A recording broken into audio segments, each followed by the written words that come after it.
Just checking the volume. Up it by 1%. All right. I hope it's too loud. So, what is today? Today is reversion. What is reversion? Reverting means that we go back to doing something. People are like, well, of course that makes sense. I understand that. But no, I mean, what is actually reversion? We all have behaviors, we all have thought processes, we all have patterns, we all have actions, we all have, I could keep going, that makes us be who we are. It becomes recognizable. We start knowing, that person does this. That company or that product or that thing does this. And in a way, such consistencies are good because now we know what to expect. We know more or less what we're going to get if we continue down this path. We know what we're going to experience, we know what we're going to gain, we know what we might potentially bump into or face, and that means that the positive or negative balance that is going to occur in the next few moments is essentially guaranteed. It doesn't mean that sometimes we aren't surprised, it doesn't mean that sometimes we aren't disrupted, it doesn't mean that sometimes things don't change a little bit, or we're like, whoa, that was different, I didn't expect that, wow, they never do that, whoa. That's real. But what you guys are going to notice is that when that happens, it only happens for a short amount of time. When that happens, it happens maybe once.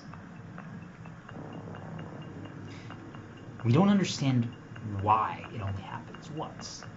And what's interesting about it is that the people experiencing it, the people seeing it, the people present feel the same way as the person who's actually deviating once.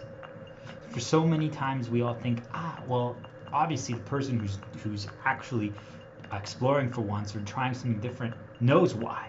I'm saying they don't, because they're not free. But everyone else around them also doesn't understand it either. So every single entity, every single individual is going through the same thing. They're like, wait, why is it different this time? Now, if you come to understand all this knowledge, then you know exactly why it happens and why this time you were allowed to be different, why this time you did operate differently, and there's no guessing, there is no, wait, why did it succeed this time versus next? Essentially what I'm telling you guys is that if you deconstruct and decipher every single piece of knowledge that I talk about throughout all my streams, Star Diplomat on YouTube or on LinkedIn, or if you just listen to this one, what's going to end up happening is that anything you do next from this point forward, you know the outcome before you even try. Do you all understand what I'm trying to say? Now, it doesn't mean that exactly how it goes down, exactly the approach that happens, exactly what the end result looks like is known. But you know you're going to succeed. What I'm saying is that there's a binary check mark. Think of it like, am I going to be able to take a sip of water right now? Yes or no? What do you guys think? Oh shit, I failed. Wait, all of you would have been like, of course you can. Why wouldn't you be able to? Who can't? Well, obviously I can't. I just failed. I just failed at drinking water. I can't drink water.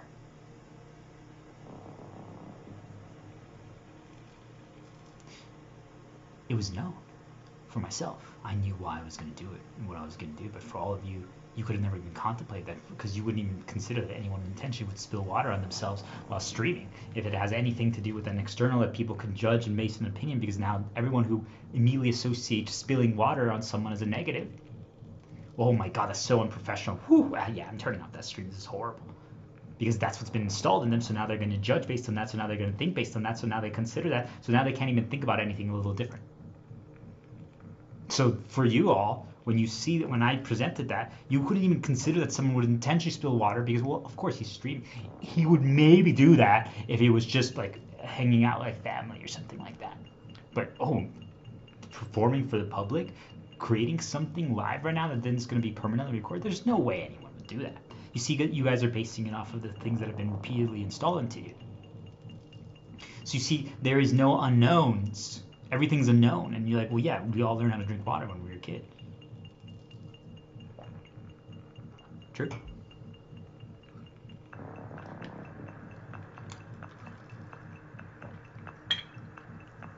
What I'm trying to showcase with that example is that if we already know everything, I'm saying that example is what you get to when you understand why we revert. When you understand that what it actually is we're being tortured. Because once you understand it, that means that you now know why certain times you failed and why other times you succeeded. Oh, why did this creation this time just turn out so well? And I'm not even saying grading it from an external metric. Oh wow, what did those people say? Oh wow, what did the company do? Oh wow, what was the monetary reward? I'm saying none of that. I'm saying that has its own battle. I'm saying exclusively from yourself. You can rewatch something, you can reconsume something, you can re-experience something, you can re-explore something that you did, a path that you walked, that you treaded, that you paved. And when you do so, you're like, damn, I was really, I had the right vision. I didn't get deviated. And I could see there were times where there was attempts to do so.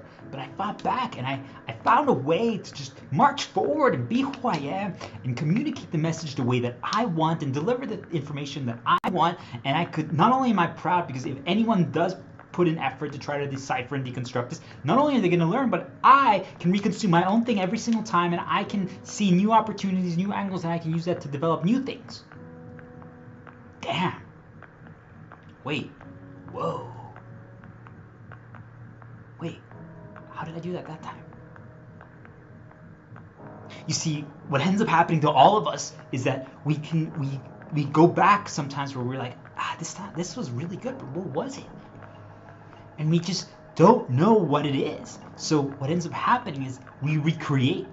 And is that necessarily the worst thing in the world? No, if it was a really positive path. But what ends up happening, guys, is that it usually isn't the positive path that we recreate. Usually what we get baited to recreate are the things that got external rewards. When I did that, I got 1 million girls praising me. Wow, look at you. You're so handsome. I'm like, yeah, what's up? I'm going to recreate that. But wait, what if instead of recreating that, I would have instead looked at when was it that I felt free? When was it that I could just operate? When I could just talk to people? When I could just be myself? What did I do then? You see, what ends up happening, the reason why recreation is so dangerous is because we get baited to recreate when we got external results. Not actually when we had deviated and operated differently for once.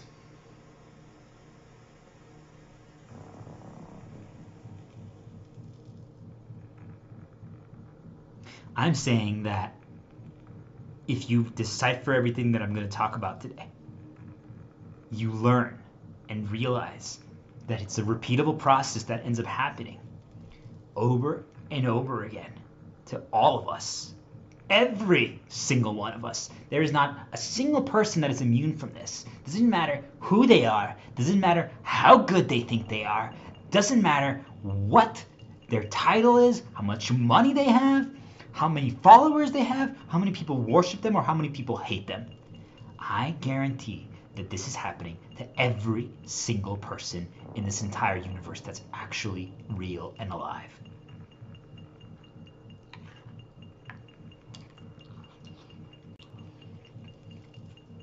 we're all getting tortured. If we get tortured, I'm going to break down exactly how it is, what it is, how to identify it, how it happens over and over again. But when we get tortured, what ends up happening is that it doesn't stop. It doesn't stop. And they have a repeatable process that they use to present ideas, but at the same time present the negatives. That's the repeatable process that we're going to break down in depth. But what you guys see is the ideas presenting are meant to craft our mental world, to craft our universe, to make us operate and think and talk and just be a certain way. And now we care about specific things. And then the negatives are meant to make us, they present whenever we're doing not what we're supposed to be doing. So if right now they wanted me to drink water and I'm not drinking water, they're going to keep presenting negatives. Like all of a sudden, like I might get punched in the face. Oh, I'm like, what? And again, oh, like, what's going on? Why am I getting punched? Oh, I'm thirsty. Oh, wait, I'm going to take a bite. Oh! Oh, look, there's water over here. Oh! Oh my gosh. Oh, look. My dog is drinking water. Oh! Oh, look, my dog is drinking water. Oh! People are like, what the fuck is happening? I'm like, exactly. That is an extreme overt example of what I'm talking about. Is that you see, I'm saying the negative was I was getting punched. But every time then when I got punched, then what I did see in the distance was, hey, something's drinking water. Hey, something's drinking water. Hey, something is related to water. Hey, something is thirsty. Hey, something. Do you guys get what I'm explaining here? Is that the negative presents because we're not doing what's intended. The negative presents to stop what we're doing. The negative presents to cause complications, and it keeps escalating. But then at the same time, in the distance, it's not usually so overt. It's not like someone shows up and all of a sudden is like, hey, have some water. You're such a fighter. I'm so proud of you. That's not usually what happens. But what happens is that in the distance, you might see like a crowd of people all like laughing and smiling and like high-fiving each other and like whistling. And you're like, whoa, what's going on? And they're all drinking water. So you see, you're like, wait a minute. Without you even realizing it. You're like, wait a minute. Water. Water. Water's the answer. Water's the solution.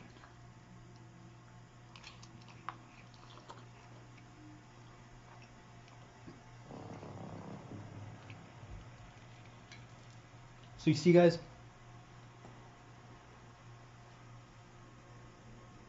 before we know it, we start drinking water. Before we know it, whenever we go outside, we hold the mug that has water. Before we know it, we start telling other people, hey, you need to drink more water. Before we know it, we forgot. They're like, wait, whoa, a few years ago, I used to drink a lot of water. Yeah, and things were really good when I did that. Why did I forget? Man, yeah, why did I forget? It's almost like I got guided to drink more water. Yeah, it's almost like I got guided to drink more water, and then once I did, things just started going really well. I'm gonna start drinking water again. So I go outside. As I drink water, I literally have my mug on a walk outside through some forest. I'm like, and a girl walks by. She smiles at me. It's like, hi. I'm like, whoa. That hasn't happened in years. The power of water.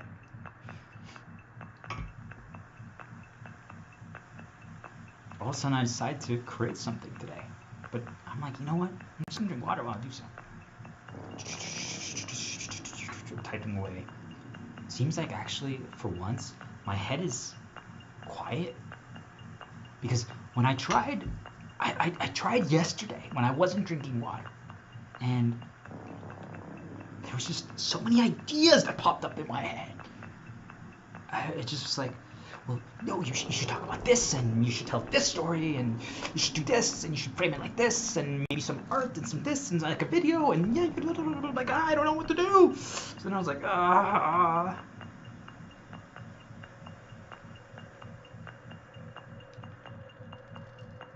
you know what? I'm just, I relax, and I think about things, and I learn, and I create complex challenges for myself when I play video games. So I'm gonna play a video game, a story game that I'm gonna make extra challenging. Think of it like, guys, like if you're a 10-year-old and you're supposed to be what, like in 5th grade, and instead you're actually in university, and you're taking a final exam in university. You guys understand what I'm saying? Is like that's the situation that I create. I make a situation for myself where I'm so under prepared for how it was created and crafted for the situation. It's doable if you know how to figure things out. But I present a situation for myself in video games and challenges that I create for myself that force me to use everything that I have because I don't have the tools or the resources or the access that what was expected or intended, how it was designed. So you see, like, even just talking about that right there, guys, you see I started feeling a little bit more positive. Like, yeah, this is my positive, these are my positives, these are my positives, yeah. So I did that because, you see, I got so overwhelmed. I didn't know what to do. So when I was playing, I decided this time, that's usually how my experience goes when I create games or when I just do stuff like that. But this time when I did it, I'm like, oh my gosh. The same thing, like there's just ideas populating into my head. I'm like, oh, even here? I'm like, no, I don't know what to do. I'm like, wait, that's a good idea. So then I like add something. All of a sudden when I do that, then another idea pops up and I'm like, no, you're making something too easy. I thought you wanted to do challenges. I'm like, I do, what the, all right, yeah, I'm gonna modify this. I'm like, come on, you remember what you used to do? You used to make things so challenging and make no mistakes. I'm like, you're right. And all of a sudden a mistake happens, and the moment a mistake happens, you are someone who is just capable of understanding, like, hey, it's not a mistake. What did we learn this attempt? We can just modify one thing. Let's modify one thing this time. All right, let's modify. And we do. And so we see we don't get frustrated at mistakes. We know there's not mistakes. It's just an experiment. We're just growing. It's progression. A little better every single day. And actually, it's per attempt because we are focused on what are we going to learn this attempt. Okay, let's try this attempt. So you see, like, we know how to approach things. So, like, but for some reason, when we are trying, the moment something happens, immediately, without even a say, without a possibility, think of it as the moment like you lose at something that you know already how to do. The moment you lose, all of a sudden, someone walks by and says to you, "Ha! You suck! I saw you lose!" Wait, what? People were watching me? Holy shit. Oh, man. Oh, alright, whatever. I can't believe people were watching me. Oh. So you see, now, all of a sudden, the thought is in your head, and you're like, like, it's overwhelming. Like, really just takes up your focus, and you're like, that's alright, so whatever, let's try again. We got this. That's kind of cool. People are watching. Wait, no. I'm just trying. What? I don't. No. It doesn't matter. So then we try again. And like the thought that you all of a sudden, like the thing that you lost to, the thing that you failed to. Like let's say for myself in video game, like all of a sudden, a fire arrow gets shot at you. You got lit on fire. You didn't see it coming. And you're now on fire. And you die. So that's how you lost when you got mocked, overtly, externally. I'm saying this time, all of a sudden, the enemy is doing the gravity fire arrow. And the moment you see it, because think of it like, I call it their tails, it's an animation, Star Wars Galaxies. And all of a sudden you see what's about to happen, you see in what direction they're taking you. And you're like, ooh, alright, so that's what we're doing now, got it. So you know what to do.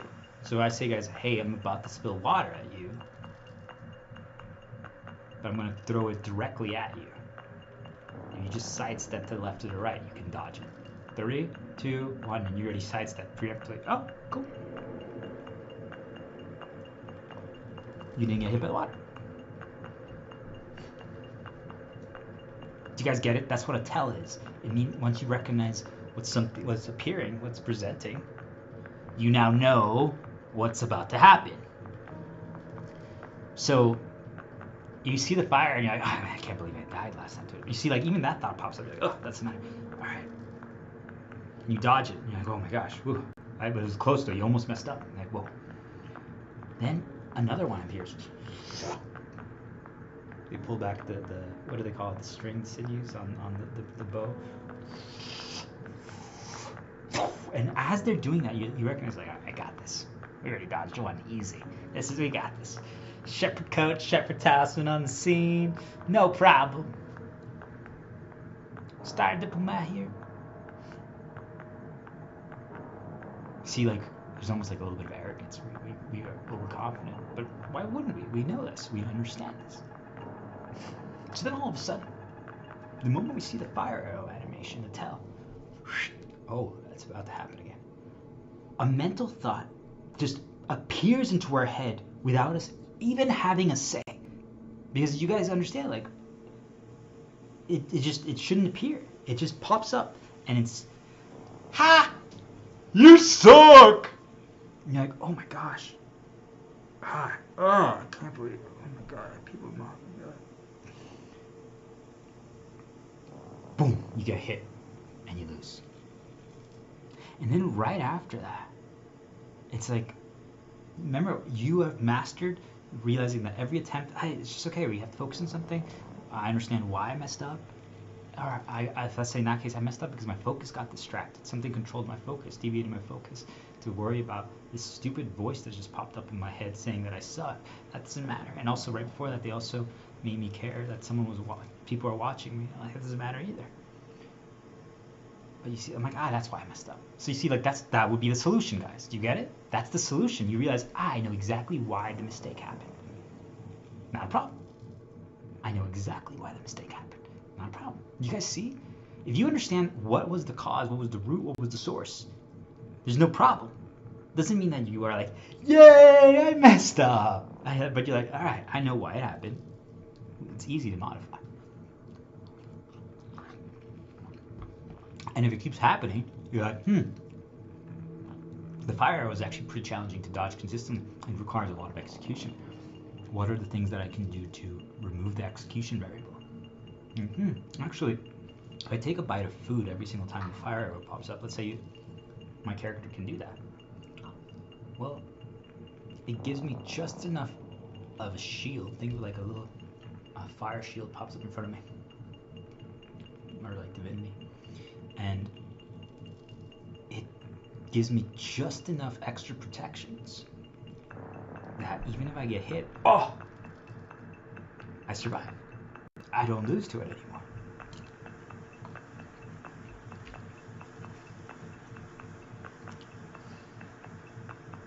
Do you guys see? If that's the case, that means that as long as I have food left, I would actually never die to the fire arrow. Now, if food is a limited resource, maybe I should dodge some of those fire arrows. I know how to. But if it's not a limited resource, you're like, well, I always will have food up for every single fire arrow. I might as well just use food every single time, so I don't have to worry about dodging. So that I never lose to it, because when I lost to it, I'm telling you, they inserted a lot of negatives into my head. So, yeah, I can defeat it like that.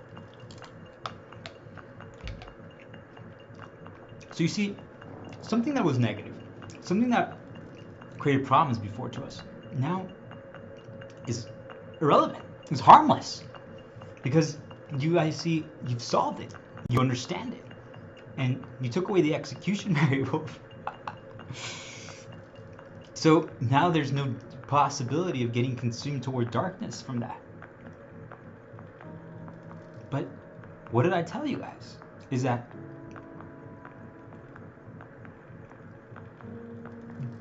didn't happen. I got hit by the fire arrow because I forgot to eat food right then, because my mental world got completely consumed. I'm saying it wasn't even that someone overtly came by this time, but that the thought popped up right then. And when that happened, it deviated my focus. And all of a sudden, I got hit again. And then the moment I lost, it got reinforced immediately. Like something appeared, something presented.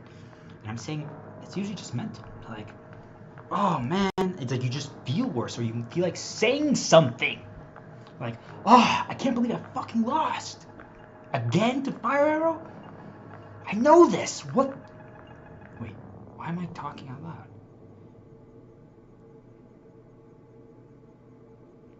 So then, I call it the run back. The run back is the path that we take to get back to something, or get back to a location that we had already, where we can retry something, where we can attempt something yet again. The run back. So during the run back, there's things that we see to the left and to the right. And while we are on that path, things are presenting. Do you guys understand? But most of the time, each one of us on our path to reattempting something that we failed at, we are actually not physically present. We are all not physically present. We are in a mental prison because our entire focus, a lot of you call it daydreaming, but actually what that is just something crafted your mental world for you, and you are completely currently stuck in a rock prison. Think of it like that. Oh, and something else is to break you free. Something else means that you either have to become aware of it and be like, whoa, no, why does this plate have a crack in it? Yeah, I don't know. Oh, it's because it's easier to separate. Wait, what? Something like that can break the mental prison that gets created for us. But usually, most people today, because they're not aware when it happens, once you learn all the skill sets that I'm talking about, you see now when you are in a rock prison, you're like, oh my gosh, you just put a rock prison around me. I'm like, man, but I'm still they're reinforcing it right now. They're adding extra. Whoa, there's another layer of rocks that just got placed, and another one. I'm like, oh my gosh, I'm getting quite intimidated right now. Whoa, what am I gonna do? So you see, you'll wait before you break yourself free. But I'm saying for most of us, we don't realize it.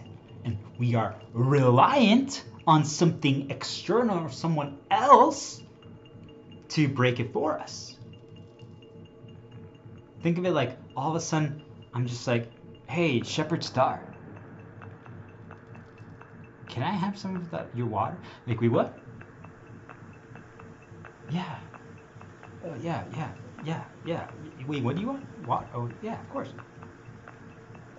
What I'm saying when that happens, guys, is that you broke someone free from a temporary rock prison that they were in. And that happens to all of us. Titan. It happens to all of us. I'm saying the easiest way to start identifying it and start exploring what I'm saying is when you become aware of the rock prison play, you never let it happen for an extended amount of time.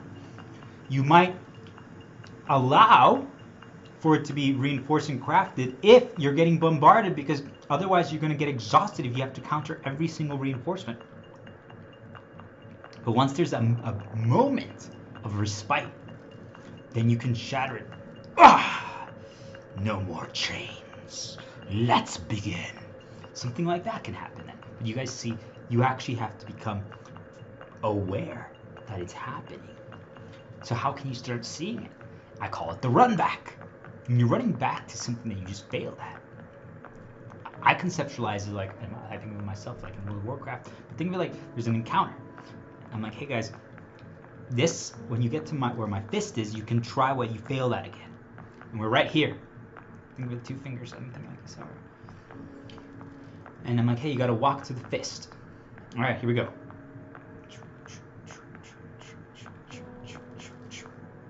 All right, when we get there, now we can retry. You see, there's some time in between. During that time, we all get immediately teleported into rock prison. It's not even, there's nothing you can do. It happens instantaneous. So when that happens, what I'm saying, guys, is that thoughts start appearing. Thoughts like, oh, well, this time I should try this. Let me modify this. Well, oh, maybe we should try this approach. Man, you see, that's the positive version of it. I'm saying that's still a rock prison. positive ideas, it's still a rock prison. Do you guys understand? It's significantly better, but it's still a rock prison. But all of a sudden you're like, whoa. They're like, you just hear the voice, ha, you suck. I'm like, oh my gosh. I can't believe people are watching me. And of course I'm losing today. I never lost Fire Arrow. What the fuck?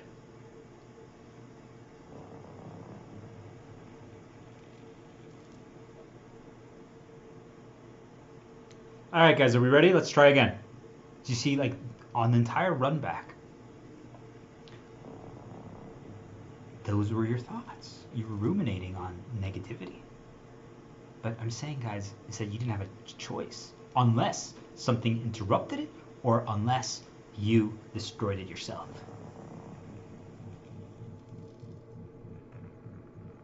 So what ends up happening for most of us is we either, when we get to the location now to try again,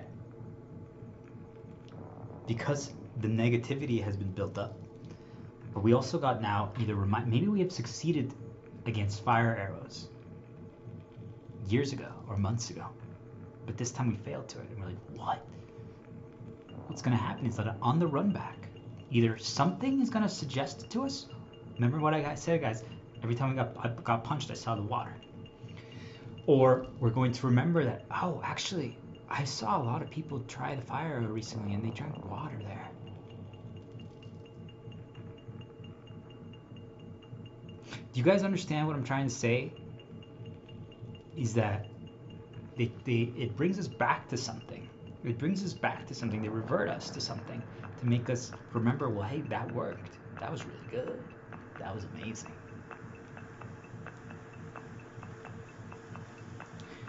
And before we know it,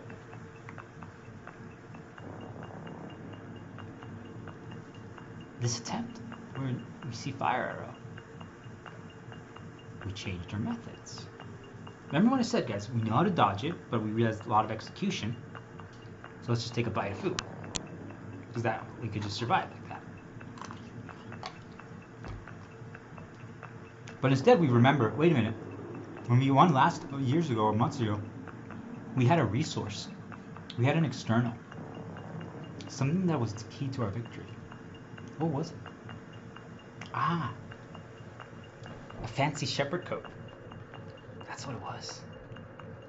My blue shepherd coat. Yeah. I mean, it costs, let's just say, I'm thinking like Star Wars Galaxy, Star Wars Universe credits. Like, yeah, it costs like 1 million credits to get this. But now that everyone, when they see it, they recognize this as really good. It means that when the fire arrow thing happens, other people also show up and like, hey, let me help you. Oh, cool. Thanks. And the fire arrow is really trivialized. We don't even have to do anything. We can just stand there and we just win. Because other people either help us or we just can survive it regardless. We don't have to worry about food. We don't have to worry about anything. We don't have to worry about dodging. You guys see, we don't even have to respond. That.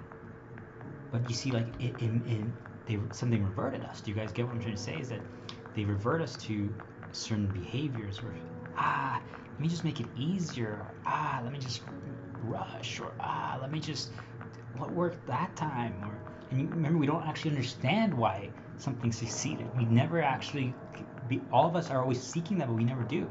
So we falsely attribute it to an external, because when we had the external, we won. And when we didn't have the external, we lost. Do you guys get it? It becomes binary. So we're like, well, I don't really know exactly why I won that time, but I know it's because I had the external. I do know that. So then you try it, which is actually a smart play because you're experimenting. Then you try it and you're like, whoa, I won. I guess the external was the answer. And I'm saying, guys, it wasn't. It's just the external removed all the variables. So if you're like, isn't that the answer? I'm like, wrong. If I make it so that, guys, I'm going to torture you right now. I'm going to stab you. I'm going to punch you until you drink water.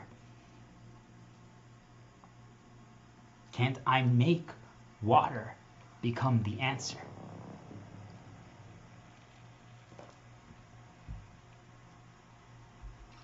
if I punch you until you drink water, can't I make water become the answer?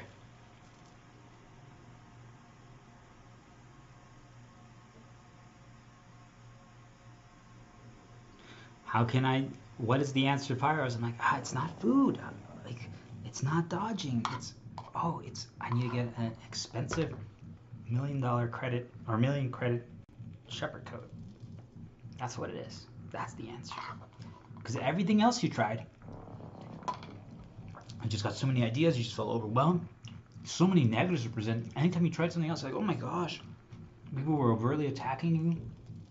Everywhere you went, people were suggesting negatives to you. You're like, oh, fine. Then you search, you look back to your past, like, what did I do back then? And you're like, whoa, look, I had my shepherd coat. So then you start like digging and you find it, you're like, and you put it on again. You're like, here we go. Let's try this. Oh my gosh. You see like fire even shows up because now one of your focuses on fire. Fire even shows up. You're like, oh my gosh. Ah. Whoa.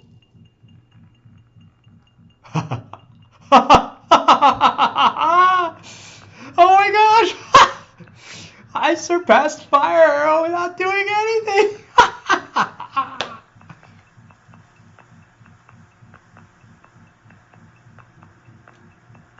Yeah. I'm never gonna operate without my blue million credit shepherd coat again. It's the answer. Look, and then all of a sudden, remember how when we lost, someone said, "Hey, I was watching," and they're like, "Hey, you suck." All of a sudden, a group of individuals, let's say whatever you like, you value. So in this case, like for many of you, I think like you guys value people who have titles, who have degrees, who have certificates, who have like PhDs, or it might be executives, or it might be doctor, whatever you guys value appears, and they say, "Hey, you are really good, by the way. You know what you're doing. You're extremely talented. Most people can't get past fire arrow, and you can. I'd like to pick your brain another time if that's possible." You're like, whoa, this is really happening. Oh my gosh, an expert wants to pick my brain.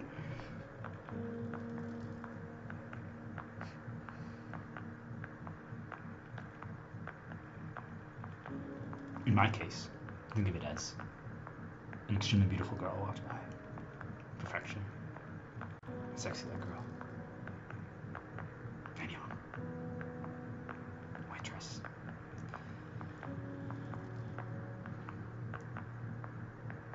They have pets. And they're like, hey, the way you do things is so different, but it's what I've been missing in my life. Do you think I could keep talking to you?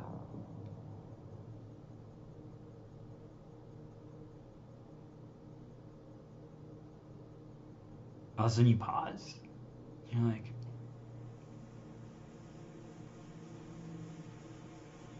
whoa. Thank you, Shepherd Coat.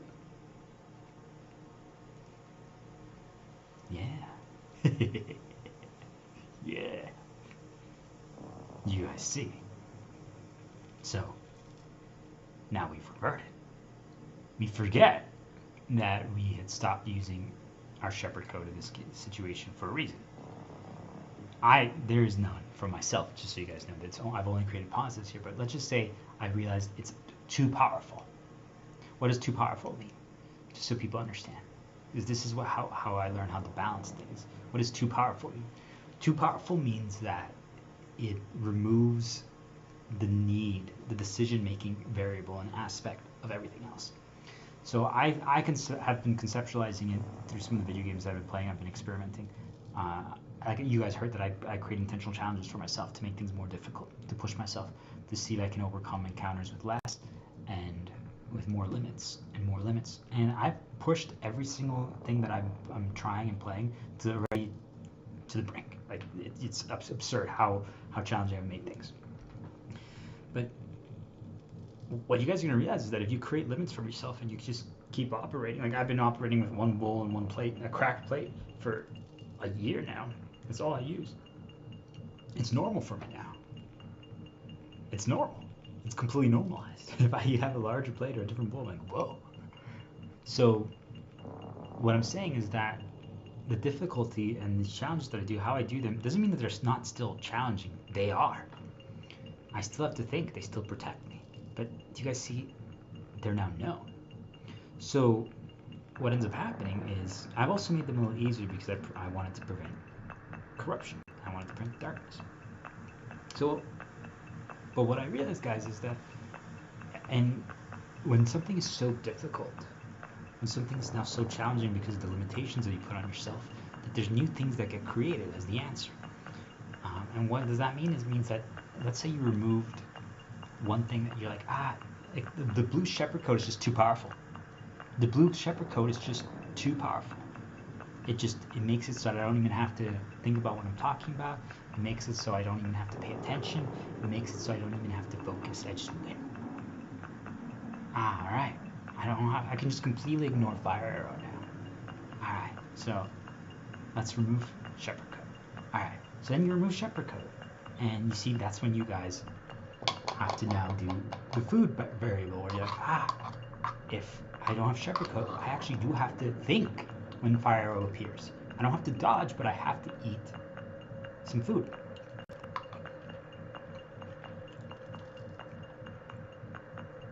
I'm saying that that's the level that I've been operating at. Because what I realize is that that moment of thinking breaks the rock prison that gets created around us immediately. It doesn't mean that it doesn't have there's a moment of clash that happens every single time. You see, that's still annoying because all of a sudden the rock prison gets created. You can sense it, you feel it now, you see it, you're like, oh my gosh, they just reminded me of either positive ideas or negatives. It happens, but then the moment the thinking event occurs, immediately it breaks it.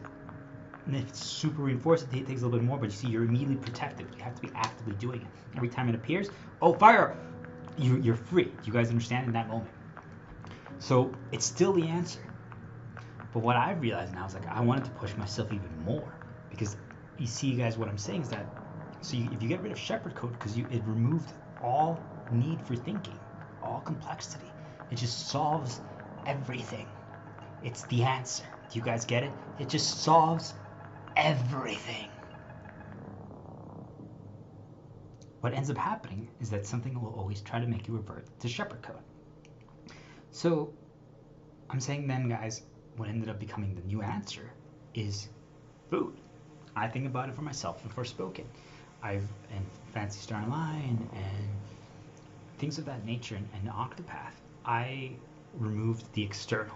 What is the external? I call it gear upgrades. Stats, just numbers. Numbers will make a difference. Karen Travers from Scarlet Nexus. These are all from my video game challenges that I create. I'm saying, guys, that in these situations, they solve all the problems. Or think Final Fantasy 14 encounters. All of those, they solve all the problems. If you have an external, which I call gear, numbers, the shepherd coat, you just win. You can ignore every single mechanic. You don't actually have to learn. You don't actually have to understand the full vision. You don't have to respond, because what I'm saying, guys, is that when something presents it right now, I say, guys, hey, if you don't move, I'm going to throw water at you. You see, it doesn't mean that water is lethal, but you still have to respond to it, because if you don't, eventually something might happen. Like if I throw water at you twice, you will lose. Okay, so I should make sure I have to at least dodge every other one. Do you guys see? There's thinking involved. That protects us. But what I realized was that all of a sudden, you're like, wait a minute. Food is now the answer.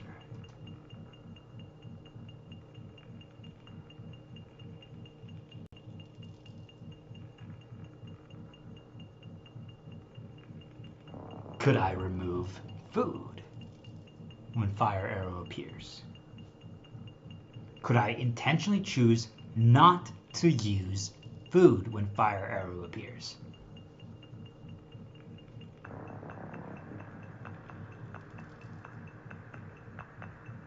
Let's try it out. You lose. It's not even, it's brutal.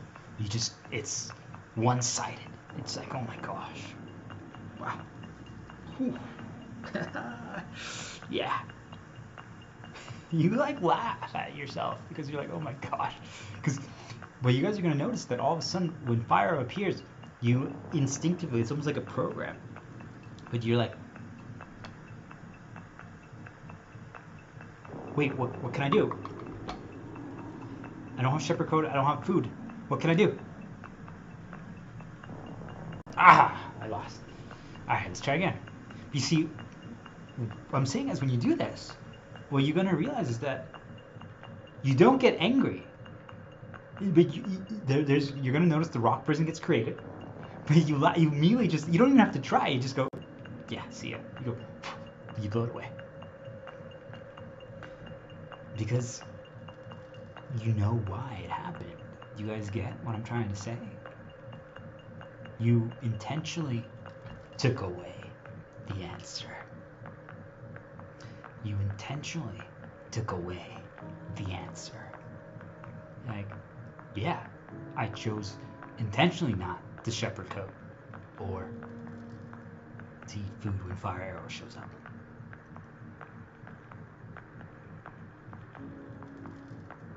So, you see, there's nothing that can be presented that can consume you, because if all of a sudden ideas pop up, you're like, well, you should use shepherd coat and food. You're like, yeah, no, I'm trying to intentionally figure out how to without the best things.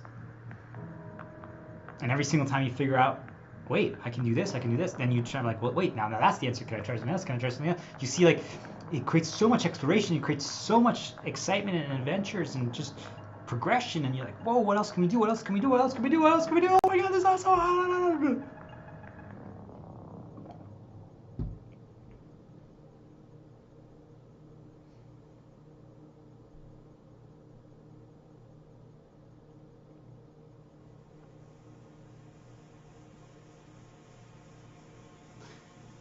But you guys see, like, when we start creating limits for ourselves, a new answer gets created without us even realizing it.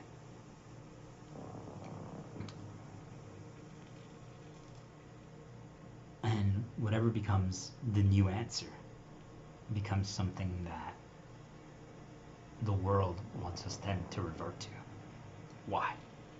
Because it's now it's the easiest thing in comparison. It's the easiest thing in comparison, or it's the thing that we're best at in comparison to everything else. It means that there's no more exploration. It means that there's no more learning. It's already known, so it means we can just do it. It means we're not developing. It means that we're not evolving. It means that if something right now wants me to, let's say to walk to where I'm going to like bump into a beautiful girl, perfection, where I would bump into her and look into her amazing eyes, is I would have to overcome the fire arrow encounter. But to do so, you guys see, that means that they want me to go see her today. But I decide, you know what? Oh, we're gonna have a fire arrow experience today. Cool. Let's make it extra challenging today.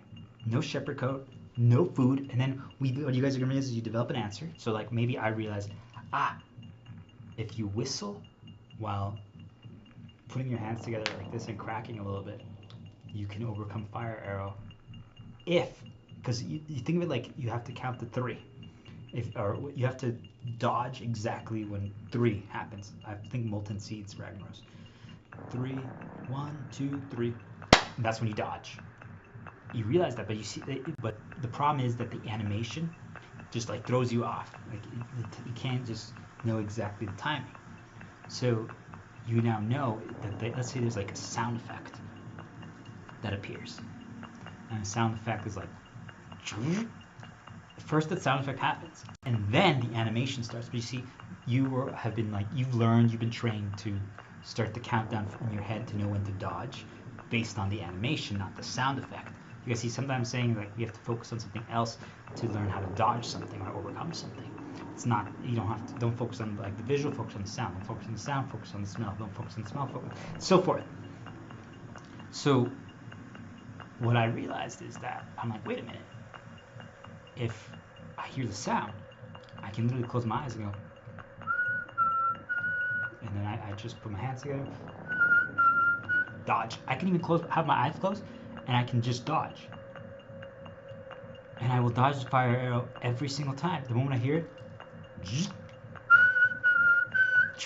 I'm telling you guys, if you guys learned my method right now, you could do the fire arrow encounter without failing. If you learn that tactic, you're like, wait, I just have to go.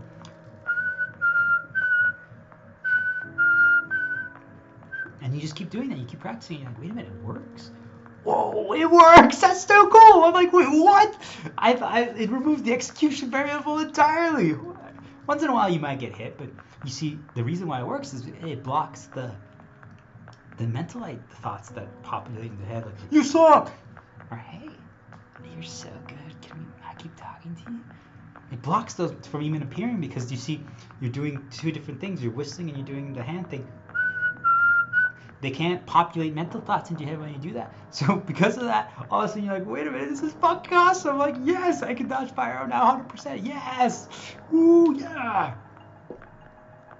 But to get to that, we had to practice and practice and practice and repeat and repeat. Oh my gosh, I messed up again. All right. Wait, could we try? I know we've tried something like that before. So in other things that we've tried, I'm like, could we? I'm like, all right. And the first time fire arrow pops up, you go, and you get hit. Ah, man. Well, this time let's do it without the whistle. Fire arrow pops up. Oh, mental thought. Oh, I got hit. Fuck. You see, like you're experimenting, you're modifying. Every single attempt, you're trying something different. Think about what I'm saying. You're failing consistently. You're just failing over and over again. You're not getting consumed.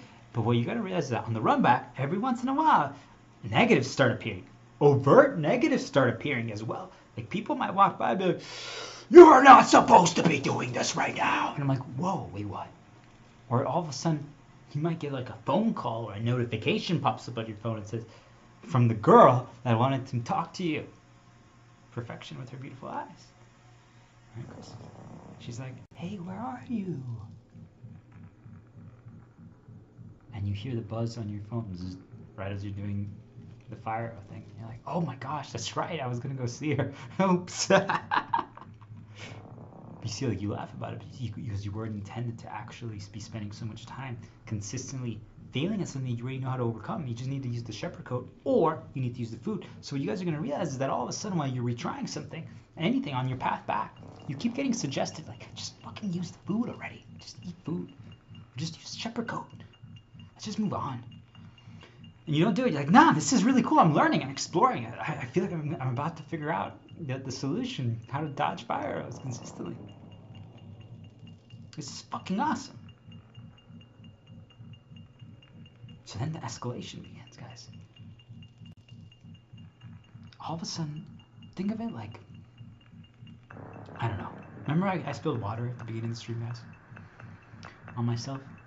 And when I did, the last time I was trying to talk to a girl, I don't know. Doesn't matter. I'm just thinking Ricky. White Ricky. Last time I was talking to a girl and I thought I was going to be able to date her, I spilled water on myself, and she actually rejected me because of that. She's like, ugh, you're a savage. I'm never going to raid with you. I'm like, wait, what? No. So you see, I lost my opportunity because I spilled water on myself. So what I'm saying, guys, is that all of a sudden, you're just doing your own thing. You're just having fun. You're basically losing intentionally because you're making it so much more challenging to try to push yourself, develop it yourself. And you're going to get consistently pushed ideas to just make it easier so you can just rush past. Because you see, you're just essentially wasting time. You already know the answer. You could overcome. Because it's something that you already know how to do. But because you added new limits and new challenges and new situations, the same thing now is essentially like a new experience. It's completely different. It's so much more challenging. You have to relearn it. You have to re-explore it. You guys get what I'm trying to say. So all that protects you beyond anything. But what you're going to notice is that if you keep, at first it's fine. But then all of a sudden when you're losing, you start getting suggestions to rush. You're like, it's fine. We've already learned a lot. Let's just win. I'm saying if that doesn't work, all of a sudden, what you guys are gonna realize, because you might not even win that day. You might not even end up seeing perfection in her beautiful eyes in her Merry Christmas home. You might send her a message like, hey, I'm sorry. I got stuck doing something I really enjoy, but I'd love to see more. I'm gonna make time. She's like, oh, it's all right, cool. You see, guys, that means that you changed the timeline because of your own experiments. So what ends up happening is that between that, you're like, but you know, I'm gonna see her in the evening, but I'll play the game again in the morning. I'm gonna experiment on Fire Arrow again in the morning, so that I have time, so that I don't make her wait again. This is gonna be great. So you choose to do that. Well, from the moment you stopped, from the moment she sent you that message, to the moment you try again the next day, what you guys are gonna realize is that a bombardment of negatives start getting presented, but also a bombardment of reminders related to water. All of a sudden, you decide to search you feel like searching a song from a video game character. It just pops up in your head, you're like, I haven't thought about this. And it's about like a character who lost his chance with a girl, but he decided to he corrected things at the correct time. He didn't make her wait. And I go, that's a funny song, yeah. And when you're searching for that song, all of a sudden an ad appears. And in that ad, they're like, think fast! Oh shit. And then it's like, mineral water, sparkling water. It's good for you. And the ad ends. You guys hear music? I call this the end of the world. If you learned this, you destroyed the world, just so you guys know. So you're like, oh, what? You feel a little off. You don't even understand what it is. Like, you just feel icky. Like right now, I'm completely wet, right? Because I just spilled water on myself. So most of you guys would be completely, view that as a negative feeling. For myself, I used to view honey, it's the sticky feeling, as a negative, and now it doesn't bother me at all. You see, you guys, my tolerance has increased because I've been tortured through that for so much time. Oh wait, what did I just say? Tortured? So what you guys are going to realize is that you feel weird. You're like, ugh. But you don't really know why. It's just an ad about water. And actually, I like sparkling water. That's so weird. I don't know why I feel off.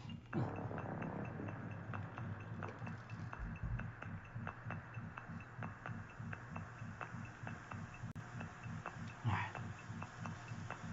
Then you watch the video, you listen to the song. It's a really good song. Alright, I gotta make sure to visit her tomorrow. I cannot get stuck playing the game for 10 hours, losing, just trying to figure out Fire Out. If let's just complete it tomorrow. If we get close, I'm still losing and I can't figure out a way consistently to avoid Fire Arrow, I'm just gonna make it easier. I could just either wear the shepherd coat or just that's just, we don't want to have any problems. I feel like a lot of negatives happen. So yeah. Anyway, so you have a tendency when you listen to music to scroll down and read some of the comments that people write. And all of a sudden, there's a comment that has the name of someone, I don't know, someone who did something negative to you when you were a kid. I'm thinking like in Puerto Vallarta or something. Oh yeah, look at that. We're bringing back recency. So this is where you would have to do an interrupt, guys. Alright? But I'm just trying to show you guys this is exactly what happens. A thought populated, guys, when I said that to all of you. A mental thought populated. I'm saying that is how it happens. All of a sudden, you see someone suggested something that you didn't have in your head before. From your past. But the name popped there. Like, it was just there. in the comments. You're like, what the fuck? And the mental thought appears, and all of a sudden you teleported to the past, and you all of a sudden you remember when actually you were painting Easter eggs with your mom, and you guys were like 4, and then you were searching for eggs. Oh wait, that's a positive. That didn't populate, but you guys see, I'm saying it's an equivalent of that, guys. Something like that ends up happening. So I'm like, wait. Ugh. Then I just essentially everything is just starting to do with you got rejected. All of a sudden, maybe you decide to go like to your, I don't know, your apartment community pool, just because you feel off now. So you're like, I'm gonna get some sun there. And when you do, a girl walks by in a white bikini. Like, oh, hi. Like, whoa. Like, it catches your attention immediately. Well, of course, that was the girl that you were going to date, Brecky. But she rejected you because you spilled water yourself. So you guys see, because you have positives related to that, you see that, like, whoa. Oh, wait, I'm going to see tomorrow the perfection with beautiful eyes. Merry Christmas. You see all of a sudden an approximation of the girl that caused the problems appears.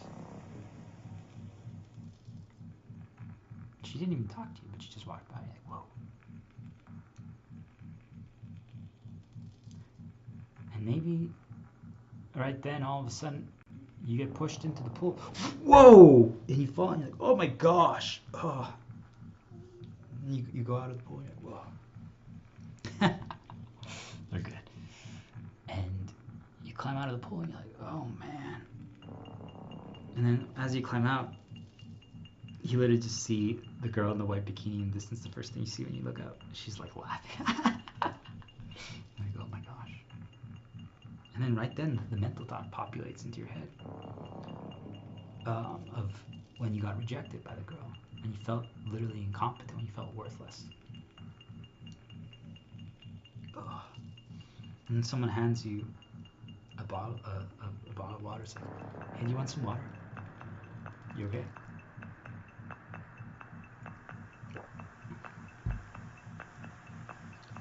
And immediately you're just like, oh no. Your focus just gets teleported to, you feel just the wetness because you're completely soaked. You're like, oh, yeah. Oh, yeah, I'm good. I'm just gonna go back to my room.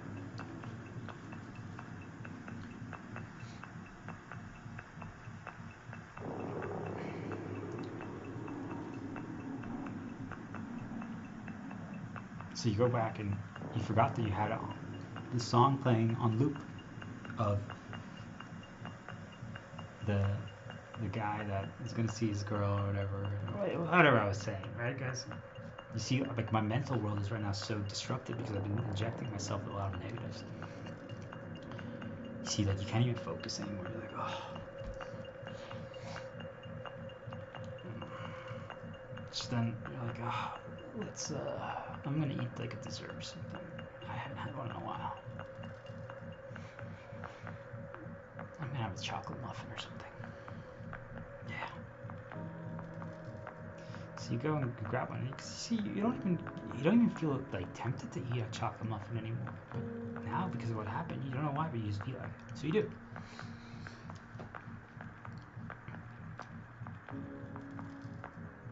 So then you eat it, and you're like, all right. When you're eating it, all of a sudden, a mental thought populates, because you see, like, you haven't changed out of your outfit, guys. Your shirt is wet and everything, but you're sitting on the bed and you're eating a chocolate muffin, and you're like, man, I can't believe it.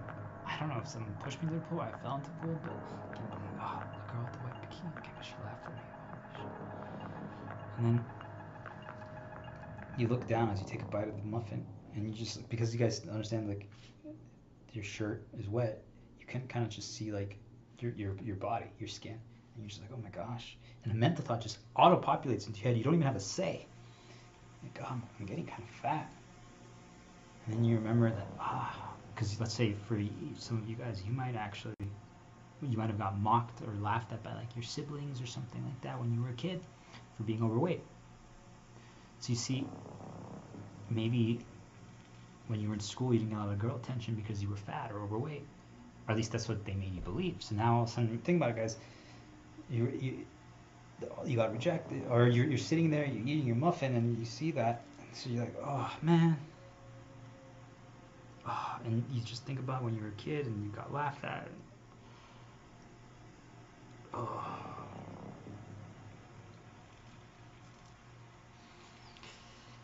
Oh. You don't even want to eat the muffin anymore. And yet, chocolate muffin was your first birthday cake when you were 1 year old. And you just put it back in the fridge and you're like, yeah, I'm good.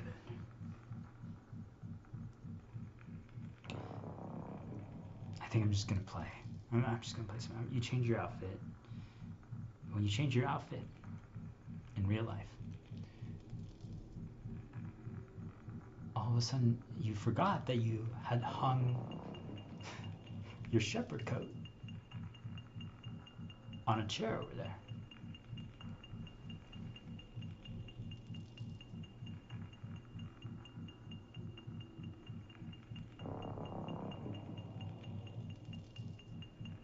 So all of a sudden you see it.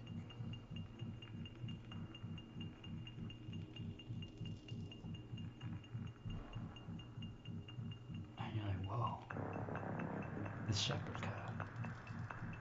It's the answer.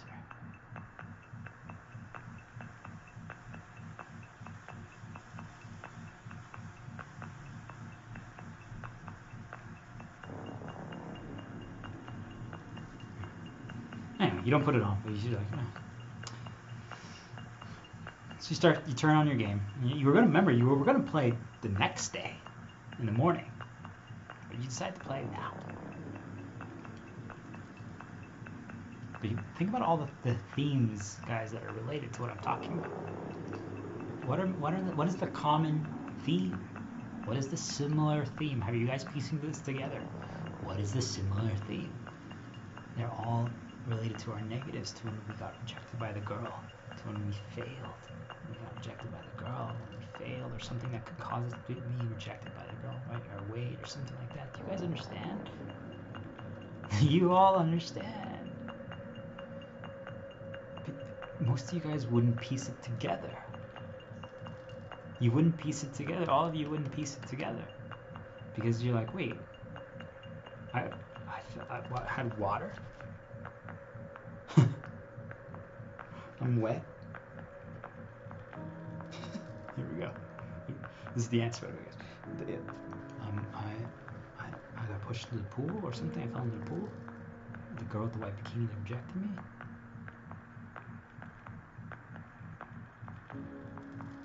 You see, it was a positive when she walked by. I'm like, damn, she's hot. White bikini. You see, like, you didn't even think about the rejection. You're just like, damn. The water feeling. I'm saying you fell in the pool, but the water feeling.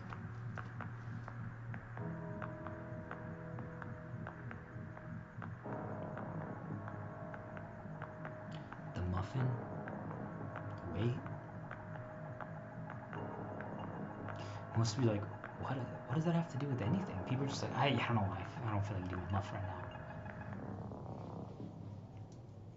Do you guys understand? You guys don't connect the dots. You just don't connect it. That's all related. So you were going to play. And you're like, all right, where were we? So when you start playing, you kind of see what your setup was the last time you tried. And you're like, whoa, so this is what I was doing. Like, oh yeah, I was trying to figure out if I could learn a way to dodge fire arrows without food or shepherd coat. Oh man. Let's try again. That's actually pretty fun. You see, like, now you temporarily forgot. So you try again, and you try again, and you just lose. You don't. You lose to something other than fire arrow, because there's so much has happened. You're kind of beat up. And you lose to something other than fire. You're like, what the fuck? Oh man.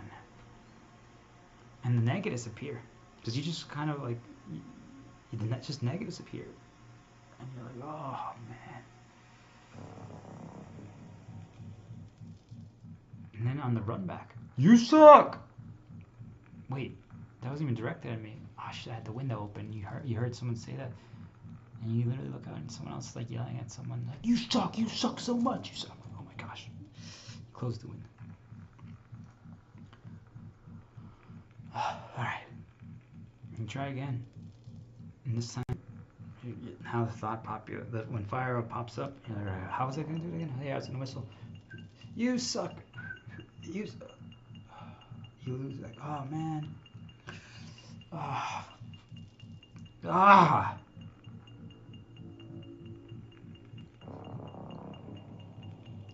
You know what?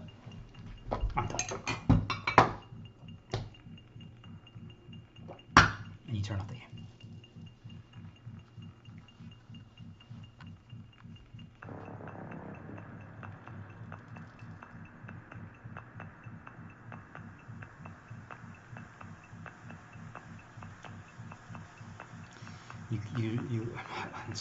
Let's just finish that muffin. You go to the fridge again and you open it, and all of a sudden you look at the muffin and it's like you're fat. It pops up in your head, and then you literally just all of a sudden your clothes just magically out of nowhere feel tighter, and yet you've been wearing the same clothes. Maybe you're like, did I just gain weight, or is it because like, wait, no, these clothes got wet. No, I changed clothes. Like, oh man. You can feel the tight. You guys understand, like, you didn't feel it before, but all of a sudden now you do. How does that even happen? Do you guys hear what I'm trying to say? How does that even happen? It's not an accident, by the way, guys. So all of a sudden you feel it. You're like, wait a minute, I feel like, man, I barely fit in my clothes anymore. Maybe I actually really am. Fuck. You see, and now it's getting attached to the muffin. You're like, oh my gosh. Now when I see the muffin, I think I'm fat. So I don't even want to eat muffins anymore. You know what? You just toss the muffin. I'm just gonna go to bed. And then when you're laying in bed, all of a sudden some thoughts are playing. It's like about the girl that rejected you, the girl in the white bikini. But then also it's like, hey, remember last time when you were succeeding? You used your shepherd coat. I'm like, oh yeah, I forgot about it. I had it hanging on the chair. My shepherd coat. Yeah. Oh, I just want to sleep. Oh.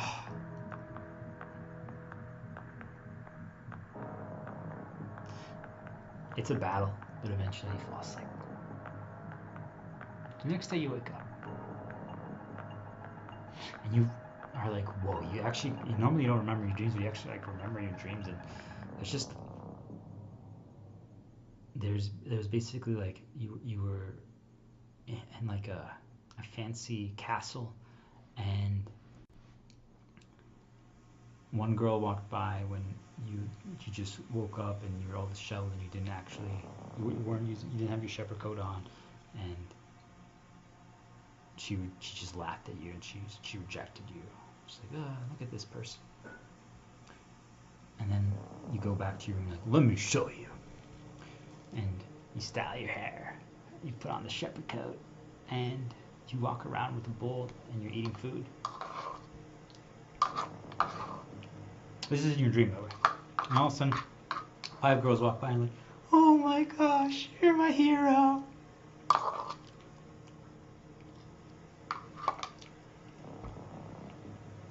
And the girl in the girl who laughed at you for being disheveled is wearing a white bikini. She's like, I'm sorry, please, can I talk to you? Could I have a chance? And you're like, no, because I'm gonna go see. Perfect. Oh, and then you wake up. Whoa! Oh wow, that was a dream. Oh, whoa. could they craft our dreams, guys? So all of a sudden you just are like, whoa. Anyway, all right.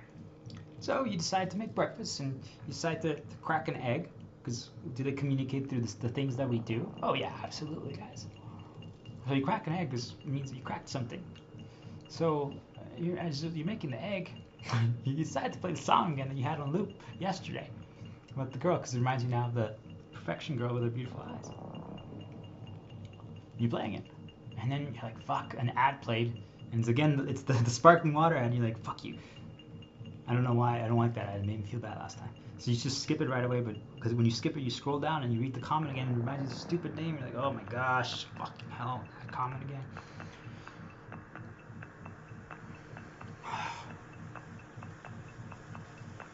You go back to the kitchen, you're cooking the egg, you're listening to the song. I'm just doing it, you kind of just like, almost like not really, you're chopping some vegetables, low focus activity. And while you're doing that, you're starting, mental thoughts start populating to your head about the game that you're going to play. It's like, hey, remember? I don't think we should do try to figure out how to dodge fire arrows without shepherd color food today. We want to be our best when we see perfection, the girl, the yellow bikini, her hat. Merry Christmas, her beautiful eyes. We want to be our best. We already delayed for one day. We want to make sure that we don't want to blow our opportunity. Yeah. No, I should try again. It's fun. It's really cool. It's such a good encounter.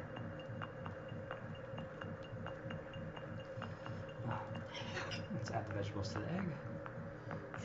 And you grab your mug of water, and all of a sudden, oh shit, you spill again. Oh, and immediately the thought populates into your head. Oh my gosh. Fuck. Yeah, this is not good. Oh man. You know what? Yeah, let's just play. Let's try. But if we fail, I'm just gonna do food. And if the food fails, I'm gonna wear my shirt. Alright, let's do it. So you're eating your egg. It's the vegetables that you chop. You kind of feel beat up. Yes, remember, you rejected your desire because you were exploring, because you were learning new, because you were progressing, because you were actually making progress, you were seeing new possibilities, you were excited. And now today, you're already going into something like, I'll try it once, but if it fails, yeah.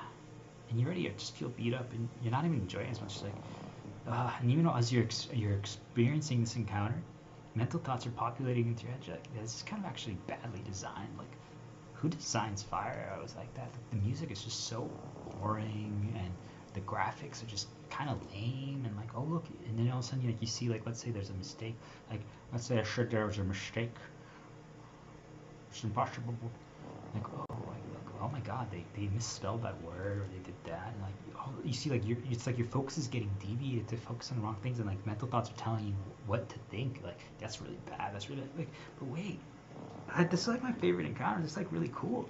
Like, this is like a really fun thing. Like, I thought this was really well designed. What do you mean? Why are you attacking this? Why do I feel like this is bad right now? I'm not enjoying it. Like, what the? Oh man. Alright, here we go. You see, then the music starts playing. You start doing the encounter. You're like, yeah, well, here we go. And you just lose the fire. You're like, fucking hell. Alright, let's just do the food. You dodge one fire arrow with food. Yeah, we got this. And all of a sudden, a mental thought pops up about the sparkling water pops up into your head. You're like, what? Fuck, why is sparkling water? Like, right, not even when fire arrow happens, before. Like, oh, why? I don't care about sparkling water, right? Like, what the fuck? Why do I think about sparkling water? And it's like, yeah, this game's pretty bad. Look at those mistakes. You're like, And all of a sudden, like the name of the commenter, like reminds you, teleports you to the past of like Puerto Vallarta. Like Uncle Victor pops up into your head. And the lazy river when you learn how to swim. You're like, oh, like wait, what? Oh. And then chocolate muffin pops up, and you're like, oh. You feel like actually you kind of get a craving. Are cravings controlled? Yes, guys. You feel like you get a craving to all of a sudden eat the chocolate muffin right now.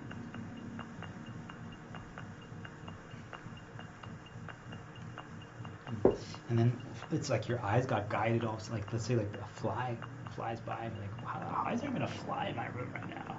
The fuck? Can they spawn insects and creatures? Yes, they can, guys. And it flies by and it flies like down by like your stomach area, so you get your eyes get guided and you look down. Can they also control our eyes temporarily? Yes, they can, guys. And you look down and you're like, oh my gosh, oh, wait, what? And all this is mental. You haven't said a thing. You're just literally like playing a video game, trying to overcome an encounter. What did I say, guys? That's the rock prison that just got created for us. Think about how much they reinforce what it's all connected to. And then, all right, fire weapons. All right, food. I didn't do it because you can think about all the things that are now in your head that where your focus is. Like,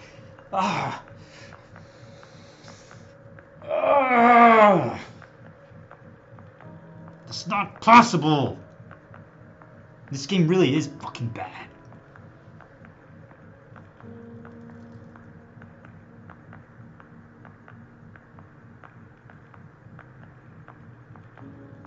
Fine. You get up. Where's my shepherd coat? Where is it? I'm tired of this. Where's my shepherd coat?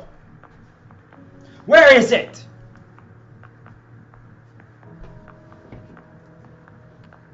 Let's just complete this. I'm done with this.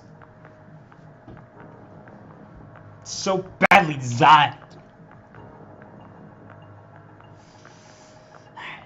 You put on your shepherd coat. And you try again.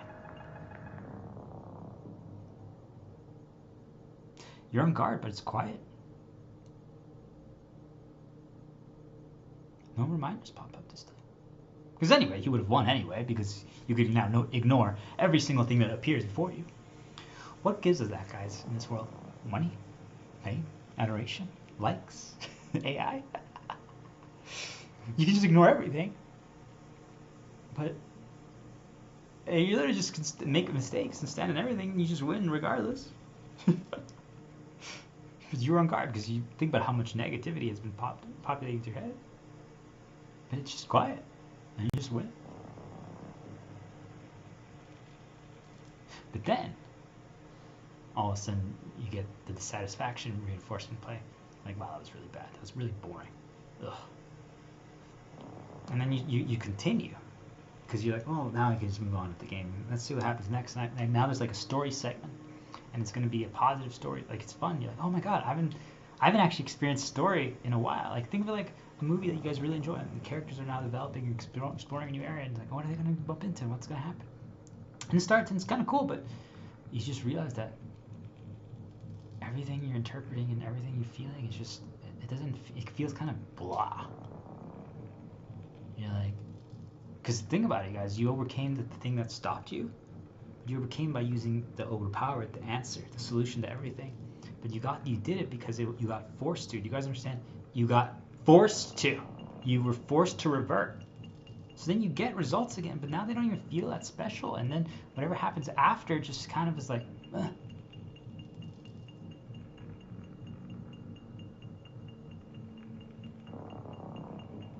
So you're like, you know what? I don't even want to keep playing right now.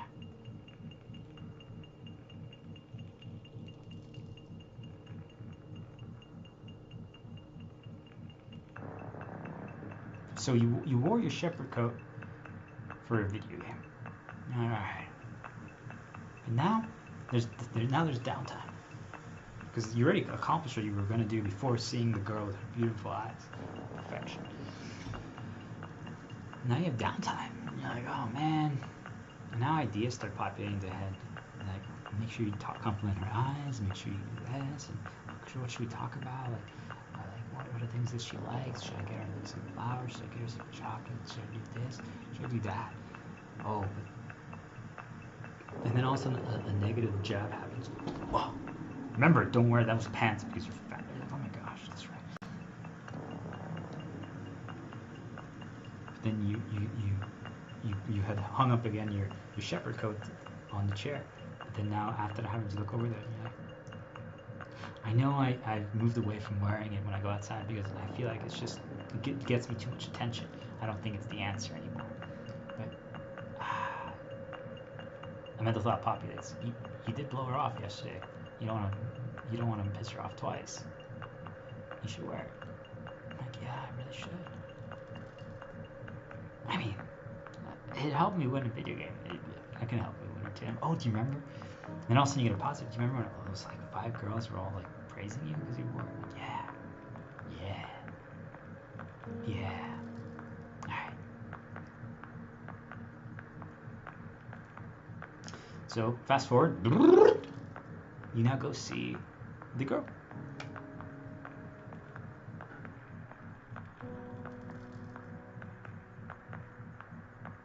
You're wearing a shepherd coat. You're wearing pants that are a little more loose, because again, you're worried about that negative reminder appearing.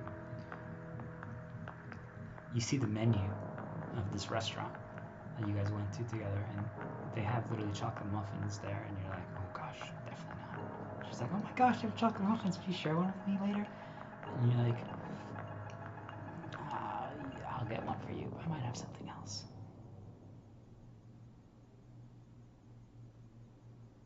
And she makes a comment to you. She's like, hey, you look really handsome in your shepherd coat, but I kind of liked it when you didn't always wear it, because it made it special. It's just for me, but also, I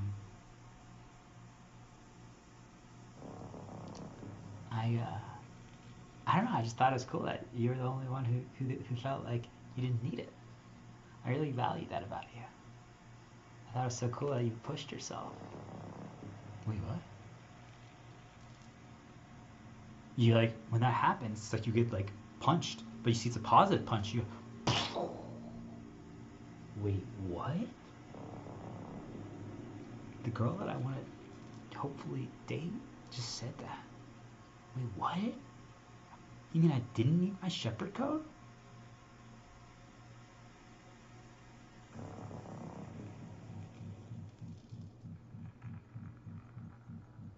So you mean I reverted and I didn't need to?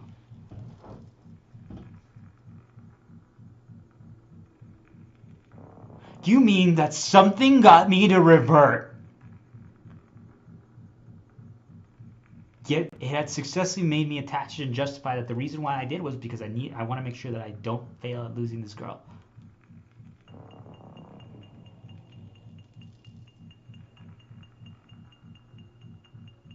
But I never needed to.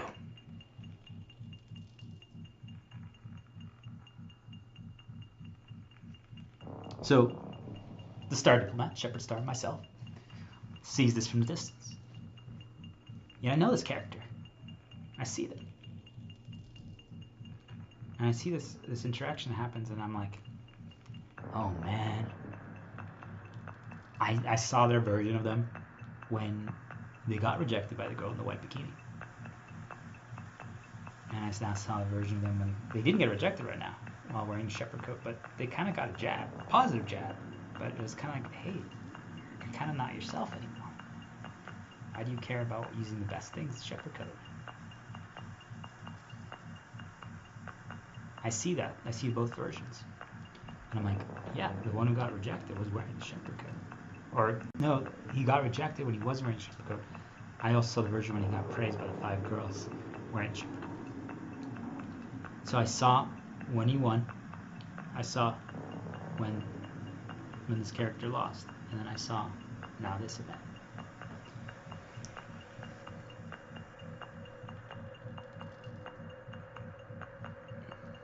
You see, guys, when this happens, someone like myself, I can see when things revert. I can see when things deviate. I can tell when people are free. I can tell when their paths are light. Because what you guys are going to notice is that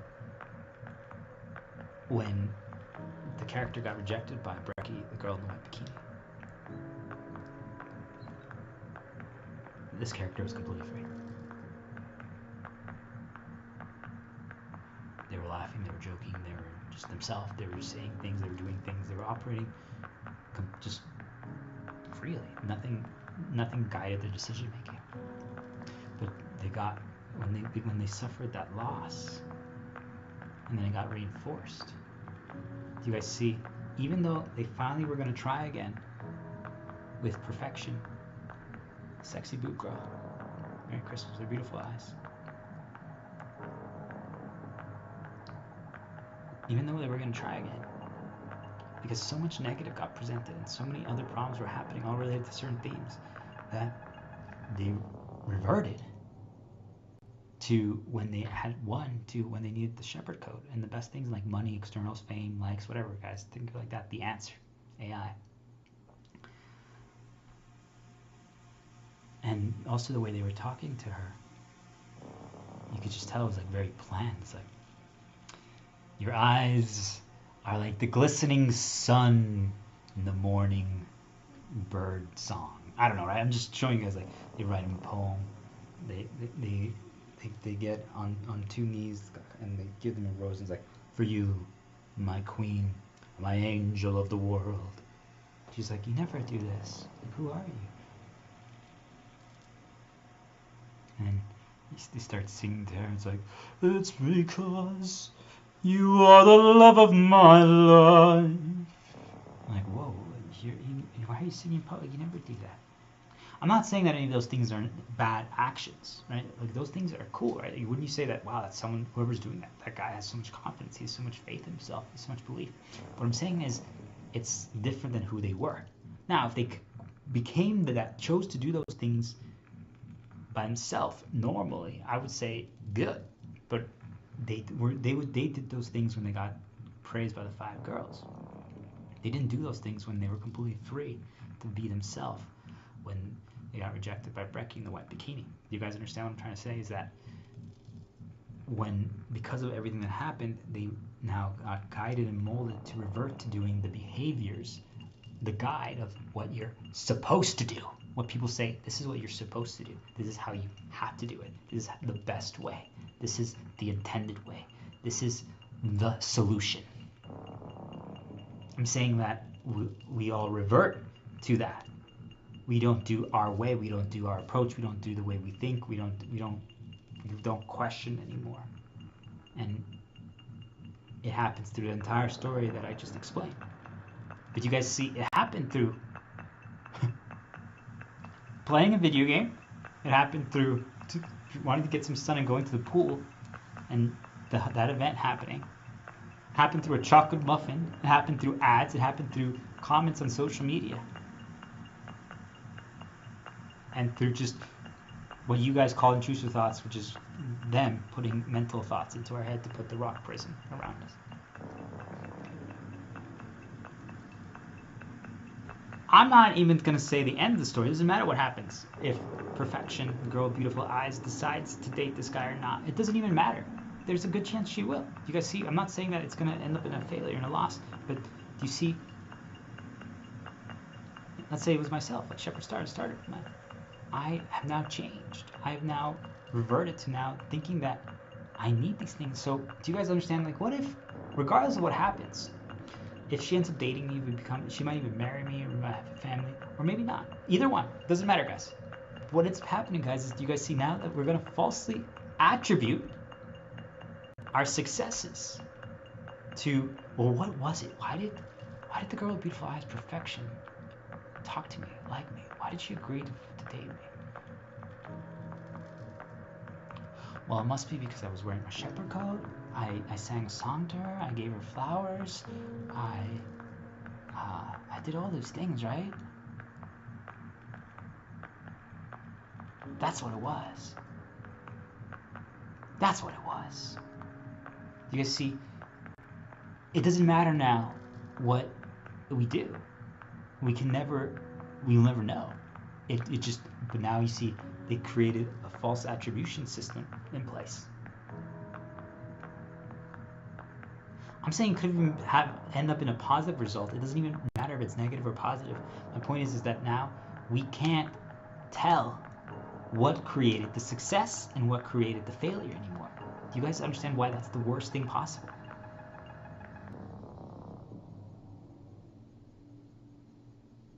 If you don't know anymore what you did or what you modified that resulted in the victory, it means that now you're just always guessing. So what you're going to do is you're going to always look back and be like, what did I do that time? What did I do that time? And so you're always going to try to recreate. You're always going to try to only do those things. And what I'm saying, guys, is that that's intended. Something wanted us to always revert to doing the things that they want us to do, or how to operate, because then it's controllable. Like, we know that if he ever talks to a girl, he's going to give her a flower, he's going to sing her a song, and he's going to do this. All right. You guys see that? It means that there's more controllable things. All right. Introduce the girl. All right. Let's suggest him some flower shops. Got it. Introduce girl. All right. Let's suggest him. Let's push some new songs to him right now. Got it. Do you guys get what I'm trying to say? Is that everything becomes very controllable, and it's because they got us to successfully revert.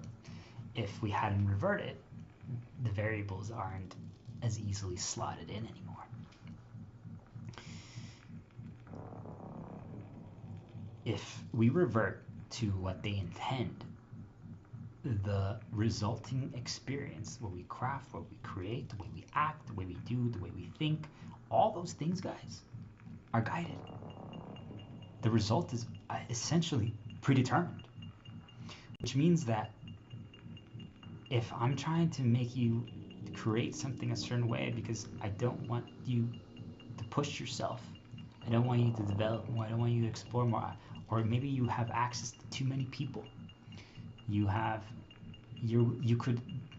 If your audience listens to every word you say, they believe you, they trust you, you're like their Jesus. And so you have 1 million people that follow you, like every single word. Just think like popular LinkedIn influencers, guys, right? And all of a sudden they say, hey, this is what we're gonna do, this is what we believe, this is how we're gonna operate. We're gonna encourage these kind of challenges, these kind of limits, no more money, no more AI, things of that nature. They could actually impact and influence a lot of people. Do you guys understand? Because people copy others who are winning. So wouldn't I always want the people who are winning to revert back to certain behaviors? Because they're going to now make everyone else. I literally think I watched a short video of Ion 2. It's a massive online game. It almost seemed like I was watching an evolution of Final Fantasy 14 online. I'm like, aha. So now other games are copying Final Fantasy. So you guys see, I get now why they make certain people revert always, because, and now they see, they're like, ah, well, they have so much success, and this is what they do, and this is the kind of difficulty that they do, and this is the approach that they do. You guys see that now it creates a situation where every single next thing is going to create that way, it's going to evolve that way, it's going to walk that way, it's going to operate that way, which means that if we're conditioning the entire world to easy, we're conditioning the entire world to simple, we're conditioning the entire world to no thank you. Remember what I said? What protects us, guys? When I'm like, wait, fire arrow, what do we do, guys? Can you eat the food, or we can go. If we can make every single thing that people experience not have that anymore. No. Oh wait, I have to eat food. If we can remove that in every single thing that people do and consume and explore, that means that nobody will ever be mentally protected anymore, which means that now we have free access to put whatever thoughts we want into their head and any suggestions, either positives or negatives. Now you guys heard that both can be used to manipulate us to get them to do what they want. So now we start doing exactly what they intend. We start interpreting everything through the lens that they want.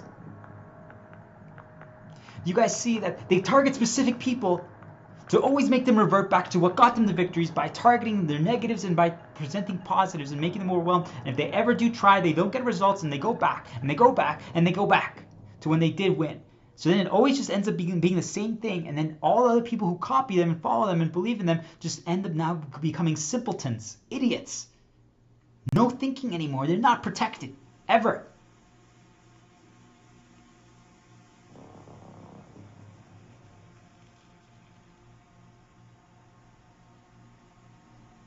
Do you all understand the danger of this? And I'm saying that every single person that you see that reverts to doing what they've already done, modifications are the bare minimum. I'm saying even this is dangerous, what I'm doing today. Modifications are the bare minimum. And I'm saying that people do an exact recreation. Zero modifications, zero deviations for positive, zero complexity, zero things that push people, zero things that make people think, zero things that make people be like, well, how about we try something completely different this time? Yeah, but you know people enjoy that. Who cares? Do your own thing. Make it your own. But no, if you say but, I know that they put that thought into your head to start deviating you.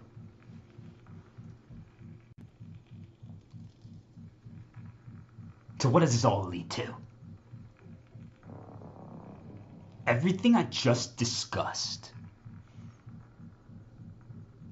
Everything I just discussed over the last hour and 41 minutes is a story describing how every single human being on this earth is tortured.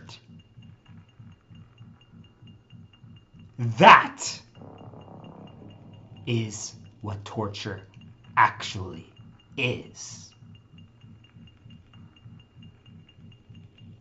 That is what torture actually is.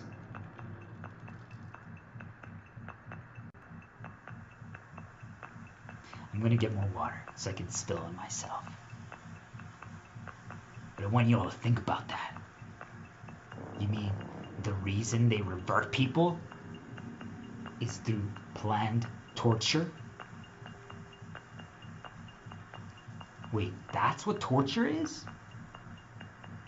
You can tell anyone who's getting tortured because there's no creativity, there's no evolution, there is no exploration, there is always reverting back to the same things.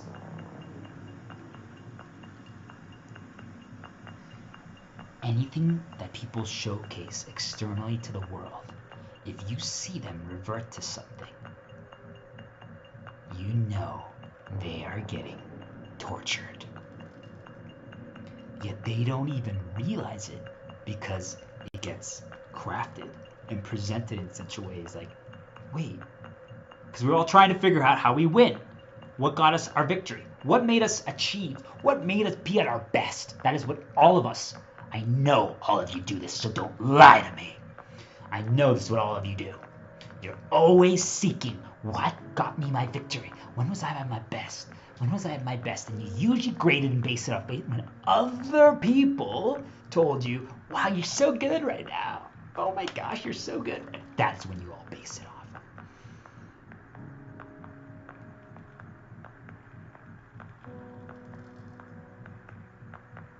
I know it's true. So since you can never figure it out because they created the event so that there's always going to be false attribution, so that there's too many variables that happen at the same time. So you're like, wait, was it this, was it this, was it this, was it this, was it this, was it this? Which one was it that caused the victory? I don't know. So now you just like, well, I'm going to just recreate all 5, 7 of those things, all that require money or fame or externals or likes or adoration or praise. Well, I guess we just have to do whatever gets us that. What gets us that today, guys? Money, AI, exploiting, taking advantage of people, then bragging about it overtly. So let's do that. Simple knowledge, no complex things. Don't make people think.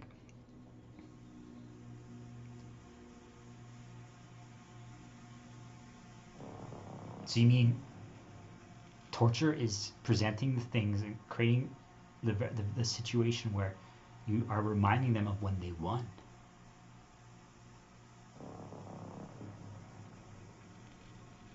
You mean torture is reminding them of when they won? trying to force them to revert to that. And if they don't, then you start presenting. You're like, no, I know I was good back then, but I'm even better now. I don't even need to do those things anymore. I try my own way. I'm always creating new ways. I don't need to follow the excerpts or the books. If you take that approach, like, no, we're trying to create new things. Let's see what we can come up with. Well, let's make it more challenging. Let's make it more difficult. Then negatives begin presenting. You mean, what is this? Why are you challenging people? You understand that difficulty? Like, I think for any video game developer that creates things, why did you make this so difficult? Do you understand that people are complaining that it's too challenging? You're literally making people unsubscribe from us. People stopped paying for our product because of what you did. Did you read the negative review? Did you read the complaints? People don't enjoy this. The only thing that matters is consumption. Analytics. Numbers. No one cares about this. But look how complex it is. Look how it makes you think of it. Nobody cares about this. Is the director, the designer, by the way, the executive producer that gets to have the final say on everything. That is saying this to them. They're the evil ones, by the way. They're like, no, it has to be like this.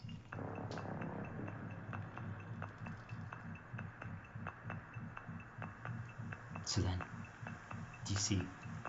Then they might even be like, do you remember a year ago when you designed that? Look at that.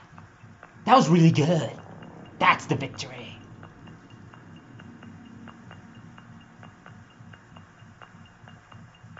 I'm going to write you up because you designed this poorly. I need something by my desk next Friday. And it better be simple and easy. And give free victories to all the players. No complex topics. You have to insert a joke in there. An intentional interrupt that opens them up to more mental nudges. Ground things. Talk about alcohol. Talk about drugs.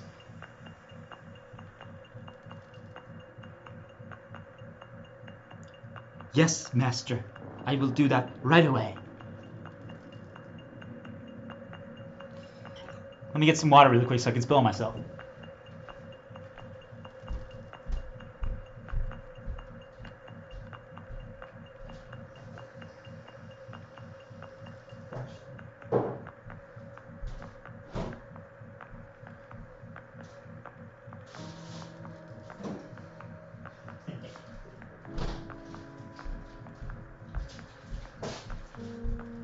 I thought it was just fitting, guys, that since I'm going to spill a little bit more water on myself right now.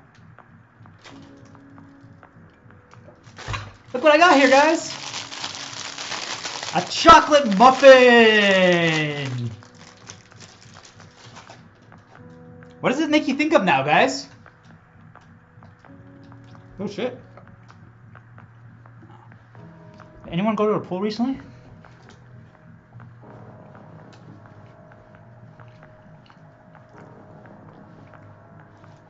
I'm telling you guys need to get a shepherd cook. What did that make you think of? Oh, one more bite of the muffin.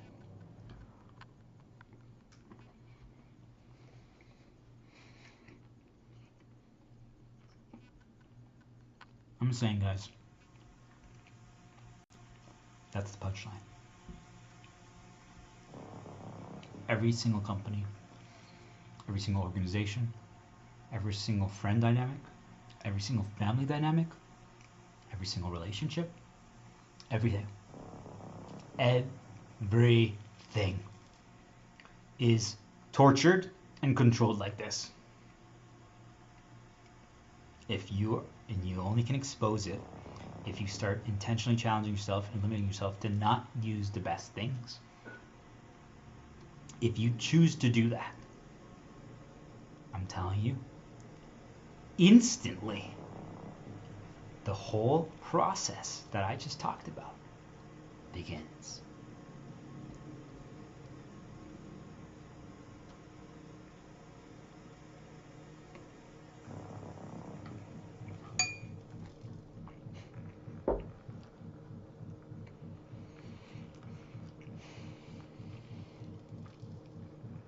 So what do you all think?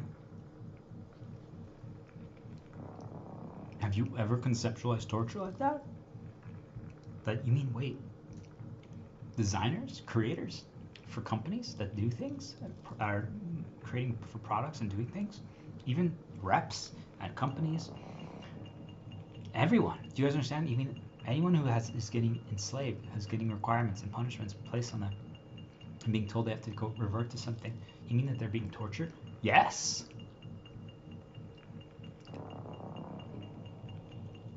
I'm saying torture equals reversion.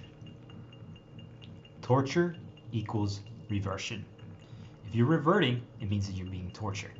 I'm not saying that reverting is inherently bad in the sense like, well, hey, you take some of what you did in the past that you know worked really well, and you keep modifying, exploring new, and keep evolving it. It's awesome. Do you guys understand?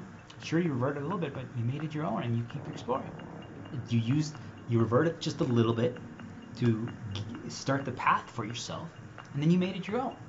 That's what I did today. But I'm saying, guys, I still feel like I reverted too much, but it is what it is. This is intentional, but it doesn't matter anymore. It really just doesn't. I don't care.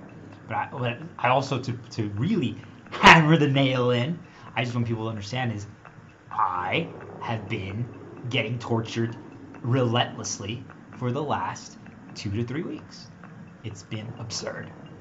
I've only been tortured. Exclusively. Why do you think I'm talking about torture? Why do you think I'm talking about torture? Because I have only been getting tortured. Are you all finally piecing this together? I'm saying the thumbnail that I used for this stream talk, some of the methods that I've done, I'm reverted.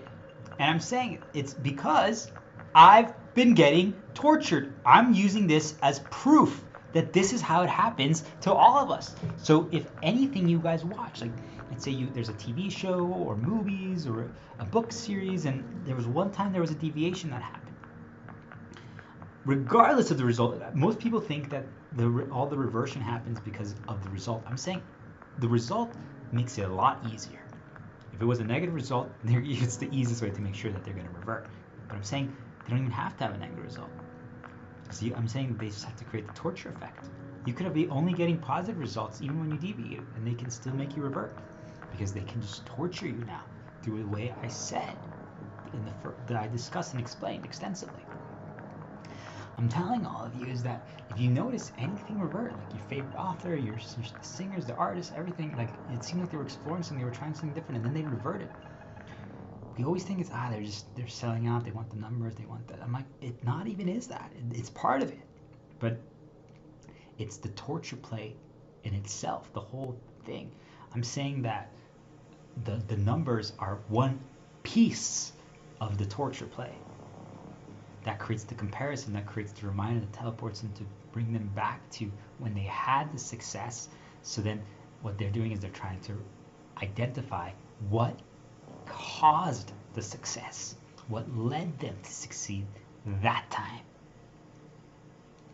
So that is the main benefit of creating distinctions between results, external numbers, or some kind of praise or adoration. You guys see the reason to create a very overt difference in results is just so that they can have an easy teleportation to use A or B, to be like, you should consider doing B again when you won, when you got this, when you had this, when you experienced this. But you see there's so many things around that could be like, well, what was it I got? Let me get B. If there's 20 variables that were present, you're like, well, I don't know what it was. So let's try to make all 20 happen again. So that you're always trying to recreate all 20. But you guys see, if you're doing something new and you try to recreate something, it's just never going to work. Ever. It's just going to, when I say it's not going to work, people are like, but I got the result. I'm like, yeah, it didn't work. You did what they intended. You didn't actually create what you could have.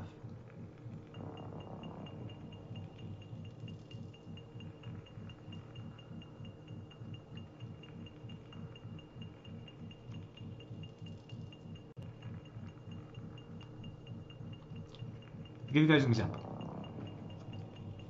Before I started, I don't believe they were intending for me to talk about this entirely.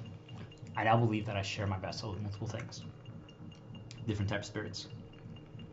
I'm not gonna get lost here because I don't know exactly how many or what. Sometimes I feel like they let their children almost like take over because the nudges and the mental attacks that they're using against me are like amateur level. But then other times, I'm saying the combination of things that they do and what they do is extremely brutal, extremely lethal. So what I'm trying to get all of you to realize is that leading up to this, I do believe that one faction, one side of things wanted me to talk about this, and the other one didn't. So regardless, though, that doesn't matter. But the reason why I'm saying that is because all of a sudden when I decided, fine, I'm going to do this today. I'm going to talk about torture. Because see, I could have talked about anything. But what you guys are going to realize is that anything that I talk about today, anything that I create today, anything, like for example, I think about it for myself. I'm designing a video game. And I don't have to do the next part precisely right now. Like, I don't have to go in order. I could jump around if I wanted to, but I'm choosing to. That next part that I would create it right now would be extremely modified by what I've been playing, what I've been watching, what I've been reading, but really the fact that I've been getting tortured so much. Months ago, I first started creating my video game, and I'm saying I was also getting tortured. The beginning of that segment, when I was creating it, I literally was going to start the game with a story that the character starts in a prison. Basically, think like a Holocaust torture chamber. You know, gas chamber, a lava chamber, a poison chamber. Like, there's just, they're getting whipped all the time. I thought it could be a very powerful story, but that's because that was all that was happening in my life, guys. I'm just getting tortured non-stop. Do you guys see that? It starts modifying the stories you write about, the creations you talk about, how you create, what you create, and you might actually start creating more optimally. You might caring about that, about rushing, about doing. What did I do when I won that one time, or what was a game that succeeded that I look up to? So let me copy that. Let me do that. See, there's no more exploration anymore. So what I'm saying, guys, is that leading up to this, I got suggested to talk about torture in the sense of typical torture. You guys might know it, the TV show or movie or the video game Last of Us 2. There's torture in it. But think of it like anything, guys. So what I'm trying to point out is most of us, what is this segment right now, guys? It's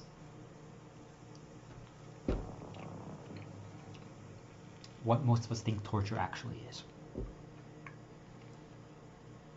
Most of us, when we hear torture, we think about a character that got captured, that somehow messed up, that made a mistake, that wandered down the incorrect road.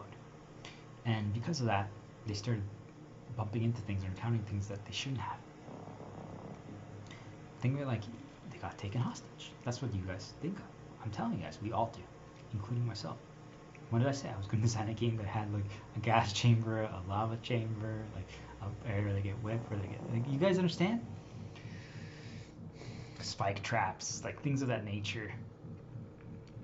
I literally think Germany. Yeah, that was big. So, what I'm trying to make you all realize is that we conceptualize torture through that lens, because that's what's been installed in us. We're like, oh, well, I'm not getting tortured. No, yeah, sure, there's some bad once in a while, but I'm not getting tortured. I know that people are getting tortured. Have you seen how the homeless are treated? Have you seen the Mexican immigrants? Have you guys seen the poor African kids who are starving? Have you guys heard about like the genocide in some Asian country? Have you guys heard about the cannibals in Ucalapagua?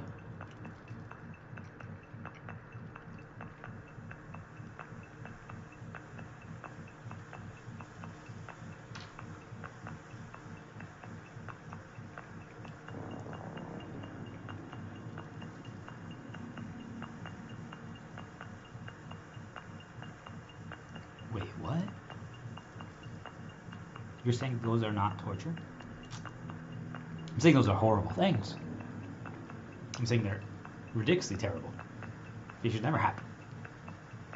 But what they do is that they are crafting, they're sculpting, thinking like that. So guess they're sculpting what we now consider as something. Is that always bad? That I don't have the answer to. I was gonna say no, but now I'm not sure. Because I'm saying we're not creating it for ourselves. Something else is creating it for us. Hey, what do you guys consider torture? Well, the history textbooks say that torture. I don't want to talk to you anymore. You're nothing. You guys understand? If you just regurgitate, if you can't think for yourself, you're nothing. If you turn off the stream now, good.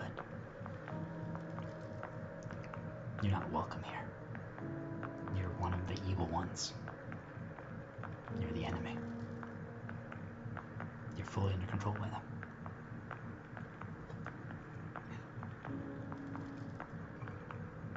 So someone who understands that, wait a minute, my view of torture got crafted.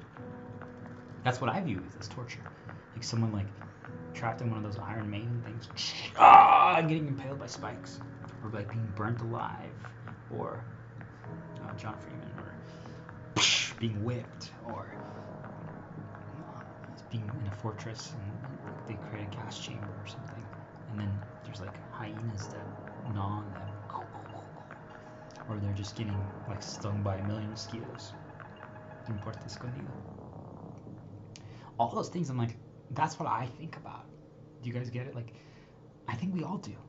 And how you can test, guys, is that any work of fiction, any story, any game, any movie, all of them paint torture like that. Every single one of them. They all do. And I'm saying they're wrong. And when I'm saying they're wrong is, yes, that is actual torture in the sense that it's bad. But I'm saying it's one part of it. It's just a part of torture. Torture is a greater thing. It's much more grand. It's much more complex. The bad that they use to represent the entire umbrella of torture is not sufficient. It's just one part. The overt negative that's happening is just one part. It's just one pillar that supports the entire concept that is torture. Because torture is what is used to make people revert, so that then they operate exactly what's intended. So then what they do, what they talk, the way they think, and what they craft is exactly sculpted by something else. So I'm saying, could they have done this to every single author, every single designer, every single creator, every single musician, every single person that talks about something like torture or certain topics? So then it gets sculpted the way they exactly want, so that they present it exactly the way they want. So then everyone else thinks that, hey, this is what something is. If I can make the entire world believe that torture is only these 5 things, and they're so extreme, and they're so bad, and they're so, oh my gosh, yeah. And then you compare it to yourself, well, I'm like, I have a home. I'm eating a muffin right now. I have water. Then I'm not going to spill myself this time.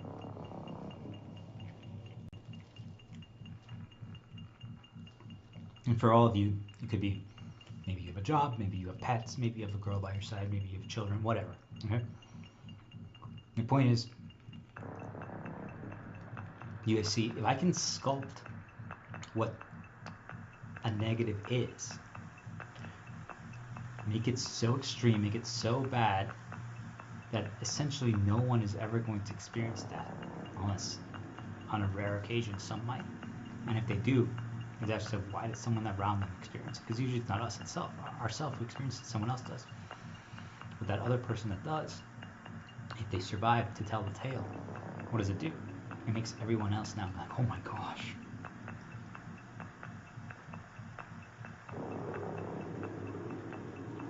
Wow, yeah, I've never experienced anything bad in comparison. Oh my goodness. Do you guys understand? That's what the whole point of sculpting what torture is, what sculpting something is.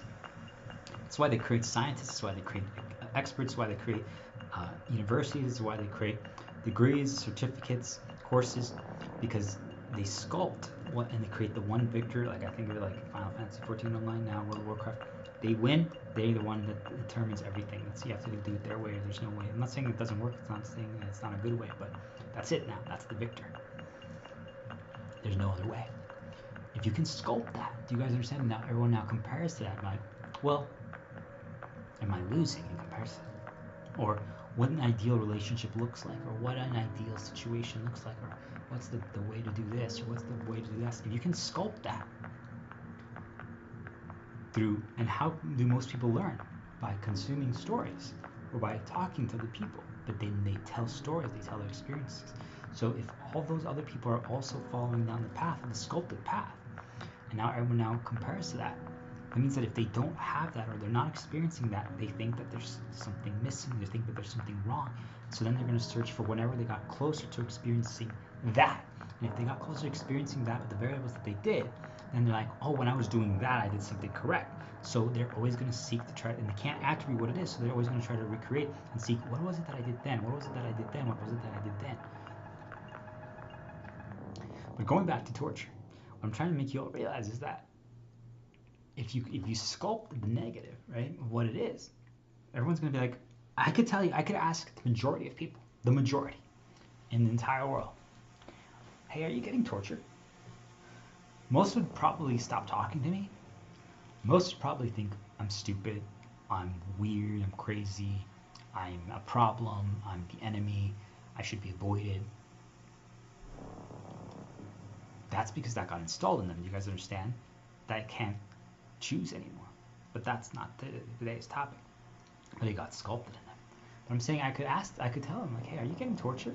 I'm saying most people, if they can defeat the initial clash that they have, which is to immediately just judge based on the installed variables that have been repeated in them, because that's what I really am going for. What's been repeated to us is what they use. All of a sudden, I'm like, hey, are you getting tortured? They're going to be like, no. I'm like, really? You're not experiencing like any negatives, any bad at all? You're not getting an excessive, overwhelming amount of positive suggestions whenever you try something, if you deviate from what you already know is the best?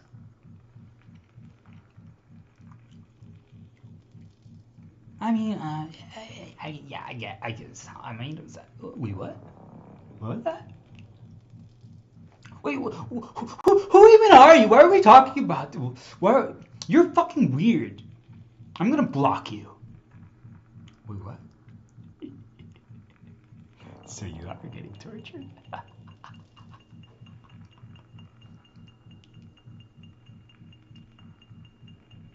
Why would they react that way? Because they're getting tortured. But they don't actually understand that they are. When someone reacts that way, I call it the spirit desperation play. So what ends up happening is that if you start placing breadcrumbs, and you're starting to make someone kind of snap out of things and realize some of the bad, all of a sudden they're like, wait a minute. I'm saying that the spirits created a desperation play, and usually what ends up happening is that all of a sudden they're like, they do like an attack, and they create distance, and that's that. And it's to prevent breaking free, just so you guys understand. So if at any time you guys were like, felt like you were making progress in something, and yeah, I can think of a few, but it doesn't matter. I'm telling you guys, that's how they do it. Alright. So, they sculpt what torture is. They sculpt what bad is. So, when they do so, we all compare. And most of us will now think, I'm not experiencing any bad. In comparison, I mean, I don't feel always pretty good. I feel like I get overwhelmed a lot. I don't know, I get like dizzy, my head hurts, or I feel like I'm tired so much. And, yeah, I don't know, whenever I try something new, whenever I try to do something new, I'm an overthinker. I don't know, I second guess things. That's just kind of who I am, though. So, but it's nothing compared to what some other people are doing. Have you seen that person over there? They literally only have one arm, or they have like some kind of uncurable digestive disease. Yeah, they have it so much worse. They're getting tortured. I'm not. I actually need to be more grateful. People have been saying that to me recently, and I agree. I'm just not. I'm not really exemplifying gratitude. So it's something I've been working on. Yeah. I'm like, damn, you're getting fucking tortured. Wait, what? I'm like, you're getting tortured. You see, if you can craft in someone what the negative is, and then they're not experiencing that, and they're gonna be like, I'm not actually experiencing negatives. I'm just, I don't know. I'm just kind of like a prima donna. I'm kind of picky. I'm kind of special. I don't really tolerate a lot. I like to complain about everything, and I'm trying to get better at that though. It's not one of my best traits, but I'm working on it. I'm like, damn, you're getting tortured. You're like, wait, what? I'm like, yeah. They sculpted those things to make you be like, well, that's what bad actually is, and you don't have that. So then you complaining or doing that is actually, you see, they try to make you think that you aren't experiencing negatives, that you should be tolerating the things that you guys are experiencing. This is how they torture all of you, actually, because they sculpt through the stories that they create. Because remember, they revert all the authors, all the artists, all the movie makers, all the books, everyone, they sculpt them to revert to optimal, so that they create things without complexity, that doesn't make people think, that doesn't make people question. And they always just do the same thing. So like, torture is obviously just if someone's overtly getting whipped. Or like, think about the starvation kids. Like, that's what torture actually is. I'm saying it's part of it, guys. They are suffering immensely. But the fucked up thing, guys, is that if they're not getting positives,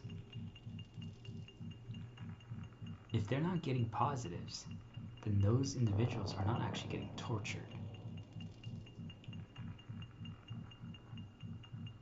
Then they're just being attacked.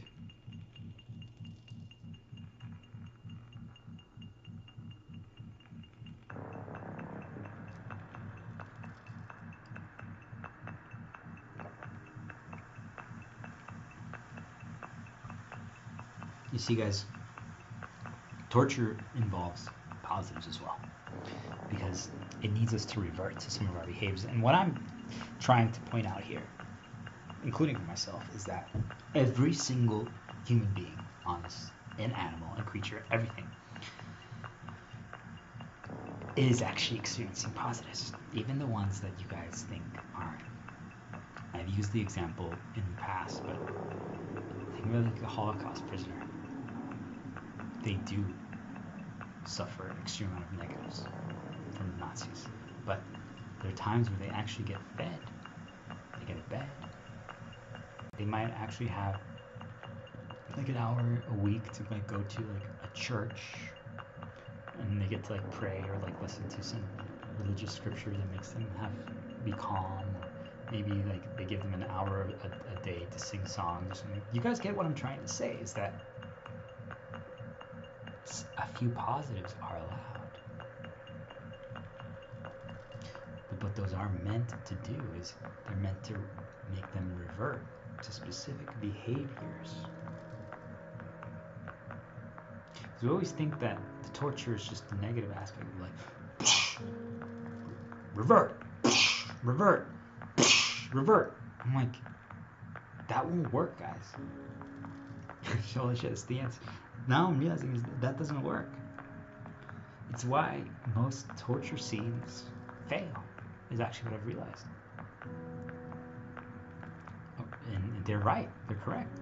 If you just torture a soldier that gets captured, I think like Gozetsu, the samurai, if you don't give him positives, he's never going to break, or he's not going to give away the answers.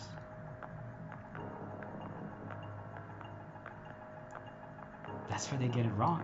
They all think that torture is just negatives because, you see, until you actually experience it fully and understand it, you guys have to just conceptualize it. You write about it. It's like, just for you guys, just so you know, like for myself, if I wanted to, sorry, this might be negative for some people, so we're going to interrupt right after this, but if I wanted to write about, like, hey, abuse or like from evil, like an evil boss or something, like maybe they like literally threatened you and did terrible things to you. Before, when I was younger, I would write about it, guys, based on the ideal of it, based on the things that have already been put into me, sculpted into me.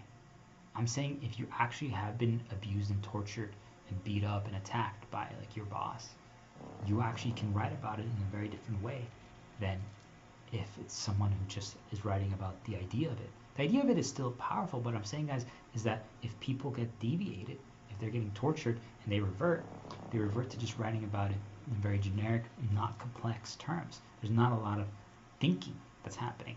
The topics that are being discussed in the story, they'll make people be like, wait a minute, where's the complexity? Like, where's the challenge? Or like, do they present things in multiple lights? Like, could there be different angles? Could there be different approaches? Could there be different? You see that all that is gone.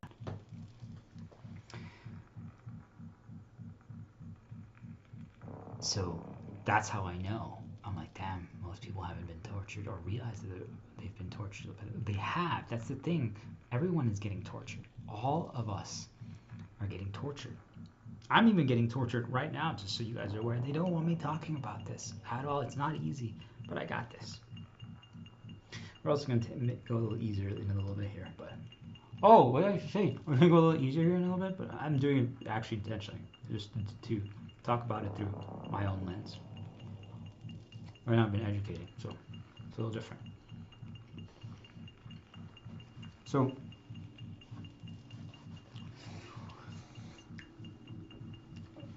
torture happens because we are experiencing negatives. A lot. So many.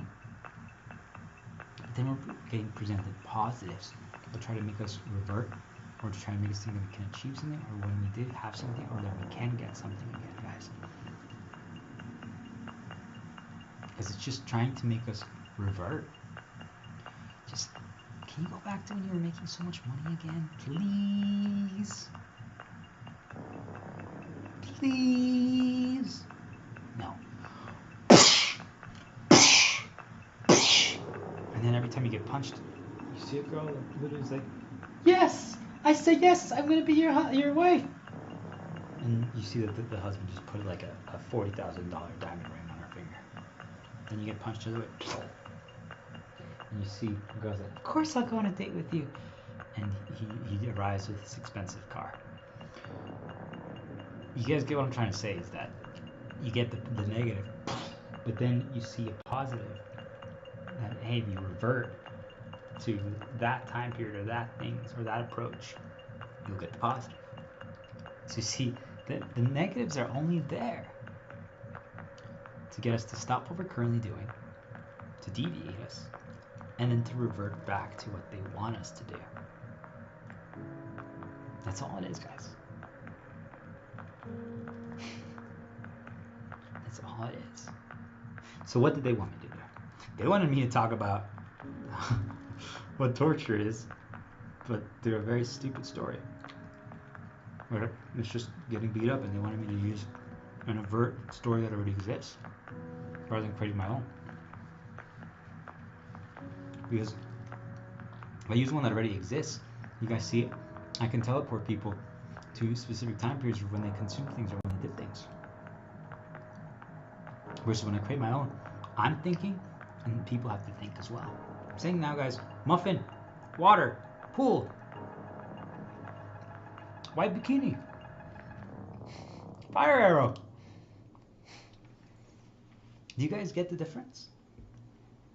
If they had successfully gotten me to revert back then, I wouldn't have talked about any of those things.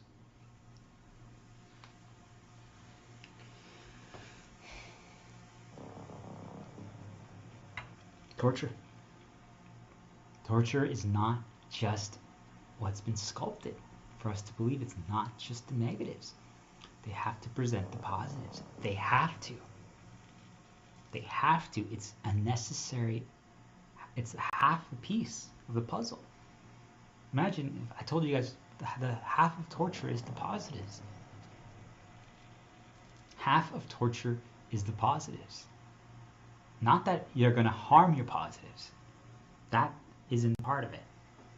That's just the negative aspect of it. I'm saying they have to present the positives.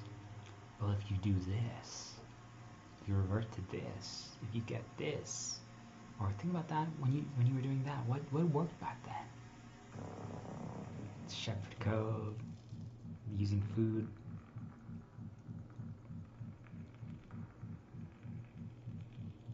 Do you guys see? Reversion indicates torture. If something reverts or stops innovating and stops exploring, stops learning, stops progressing, stops growing, stops challenging himself, stops creating new, it means that they're getting tortured. But how can I prevent one from ever realizing that? By defining what torture is and attaching it to things that are so extreme that you're like, yeah, I don't know anyone that's dealt with that, or I knew one person. Oh my god, yeah. You guys see that example? Those things get sculpted so that we never think that we are suffering torture, that we are suffering abuse, that we are suffering bad. At work, you guys might have you guys are all getting tortured at work, just so you guys know, so you guys operate exactly the way they intend, so you create the way that you intend, so you do exactly what they intend. All of you are getting tortured. What are the positives at work? Think about it, guys. Like for myself, I went to a job, be the hot girls that work there, and the money that you get paid. You guys understand? So, but then there's going to be negatives that are getting presented. But the positives are the other half of torture. But they're meant. They present depending on if you're reverting to what they want or not. If you're not doing what they want, they will present more negatives, and then they remind you of the positive. Like, remember, you had the positive, so revert. No, then you start getting more negatives. You start getting more negatives. You start getting more negatives until you revert. And then they pause the negatives for a moment, and then they present the positive. Like, remember, look at that. You had the positive back then because you were doing that. Like, oh yeah, you're right. And then you walk down that path a little bit. The negatives are intentionally kept away. Think of it like I get to choose to close the gate or the garage door. And now you're like, oh, it's so quiet. Cool. So now you can falsely attribute that, oh wait, these positives really are the way. And then you revert.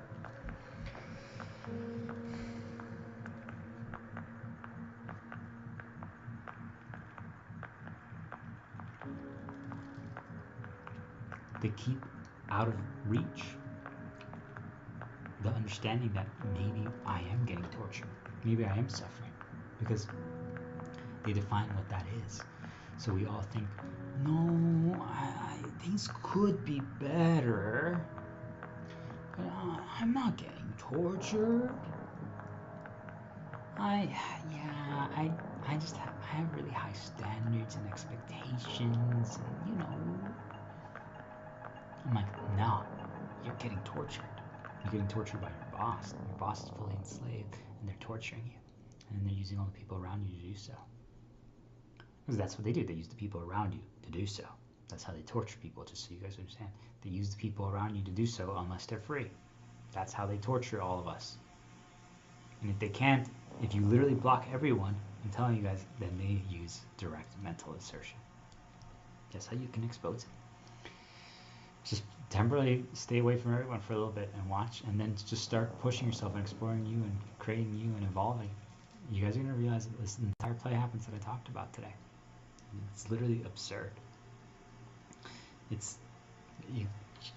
have no words to describe it, guys, because it's even happening right now.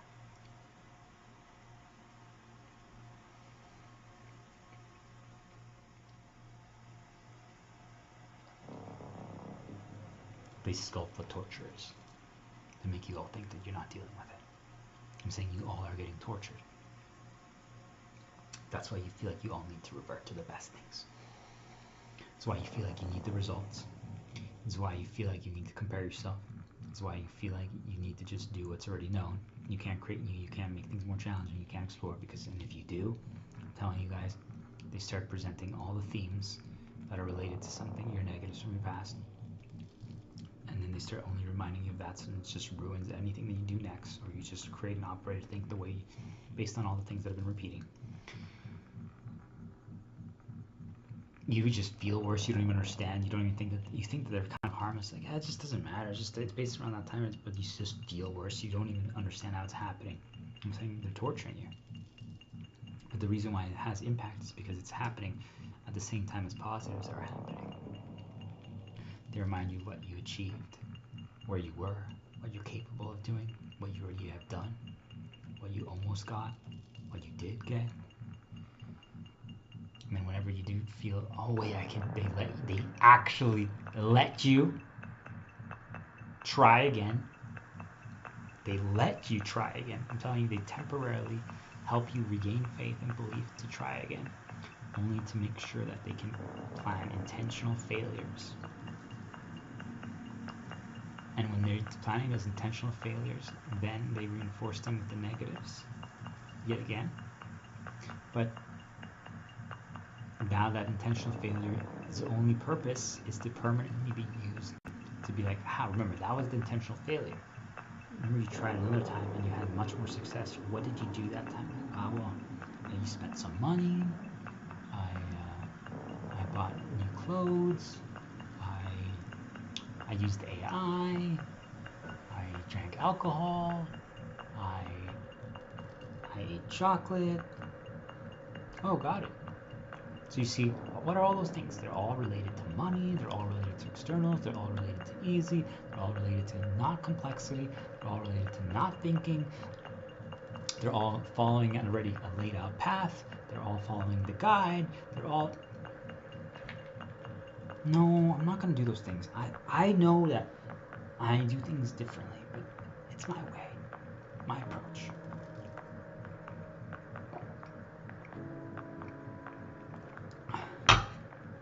I know that.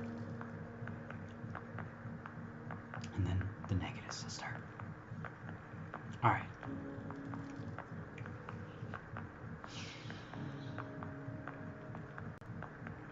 So now you guys should be able to piece together what torture actually is. We're all getting tortured. I've explained it now through two different ways that should make one realize, wait a minute, I am getting tortured. It's a repeatable play that they use that really showcases that we're all going through this.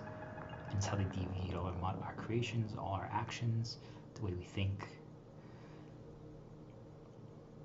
It's horrible because it's just through repetition, guys. They modify your lens based on everything you're experiencing, right? You think about the kid with the pool. Now they can't see anything differently. And it makes things...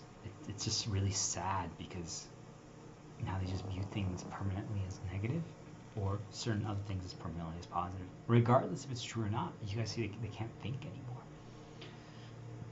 So if you just do, everything you do is just planned. I'm telling you, the escalation is brutal. Even right now, myself, I'm slowing down and I'm going to deviate a little bit because it was good, but I wasn't getting all the things that I wanted the way I wanted anymore, because I'm telling you, they were just starting to insert negatives. And if you have to always fight back, and yes, I can do that. Imagine if every 2 minutes, guys, I'm going. It works, but think about how much time I'm spending fighting back. I'm saying, guys, it's not possible to fight back. If you're gonna get tortured, you're gonna break. I'm telling you guys, there's nothing you can do. All of you break so quickly. That's the difference. The differentiator is when you break. Just so you guys know, we all break, but do you when you break, to what extent do you break? So, for example, myself, I'm done eating this muffin right now. I already feel muffined out. It's really good. I could eat more. But I ate just the top of the muffin. I already had, over the past like week or so, I already had a few small bites. I ate a lot of it right now. But I'm so muffined out right now. Because I don't need it. Do you guys understand? It's just excess. So this is a perfect example. The muffin example right now is what happens is that I broke. That's why I started eating the muffin. What ends up happening the most is that we revert and we eat the entire muffin. We eat the entire muffin and we make something far too easy. We just go completely the other way.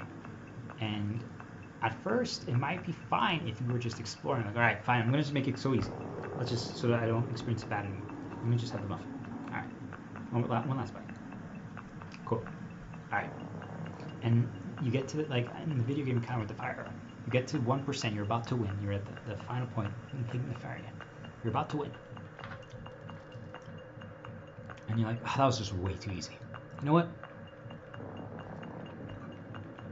I'm just gonna lose. Let's try it. We can make it a little more complex, a little more challenging. I still think that I could have won, but I now know that I can win if I do that again. Because you see, guys, I guess that's really the takeaway. If you break, because we all are going to break, it's impossible not to. I guess that's really the key. I want people to understand this. It's impossible not to. We all break. It doesn't matter. It's not a matter of pride. It's not, I'm someone who will never break. I'm saying, guys, there's someone who gets tortured every single day for probably 12 hours a day. I'm saying we all will break. But what we can decide, what we can do to fight back is what happens after we break. And I'm saying, all right, so I took a bite of the muffin. Or in the video game example, I made the encounter so much easier, I would have won. Now I know, I'm like, aha! So if I use that, I just win. It's guaranteed. Got it. Alright. Well, that means I can put it to the side. Because you see, I haven't forgotten that I can win if I use the shepherd code. Or if I eat food when fire arrow appears. I haven't forgotten that.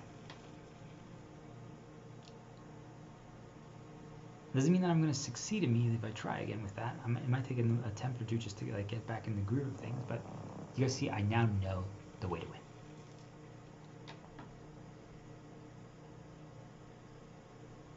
Because that's really the key. Since most of you guys break, you just completely ruin the entire balance.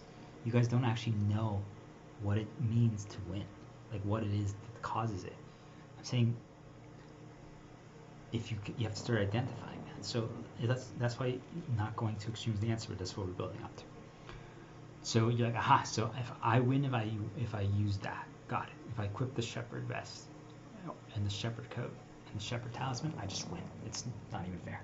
It's a guaranteed win.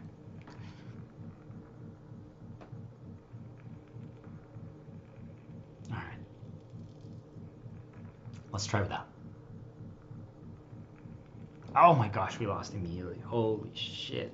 We lost in 2 seconds. And right then it begins again, guys. You understand? The negatives appear. Anything we try that they don't want, that's positive right now, it's getting ruined. We just feel like, oh, this is not fun. I just feel off. I'm like, oh. And then you look to the left, and you're like, oh, that's where the shepherd coat is.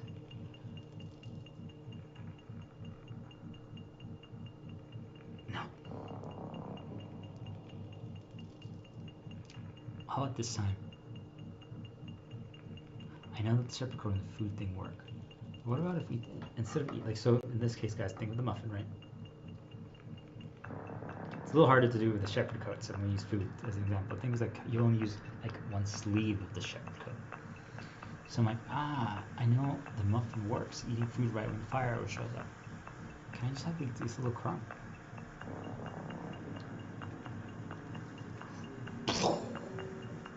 Oh my gosh.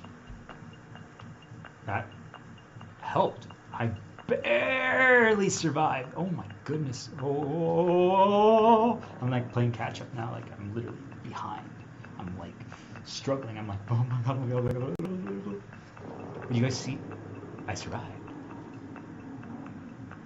I'm thinking Warhammer.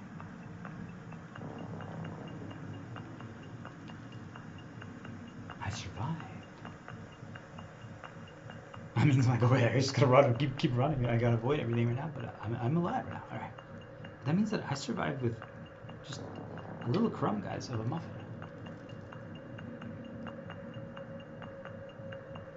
Yet, I'm saying, guys, what gets built up in us is that we need to eat the entire muffin. When we break, I need the whole muffin.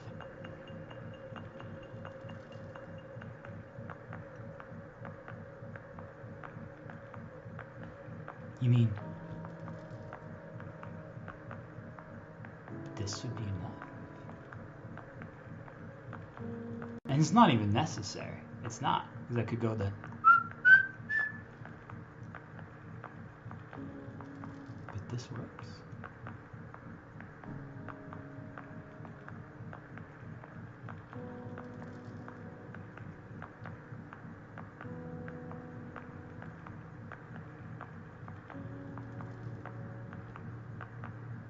So, it's the muffin itself isn't the answer.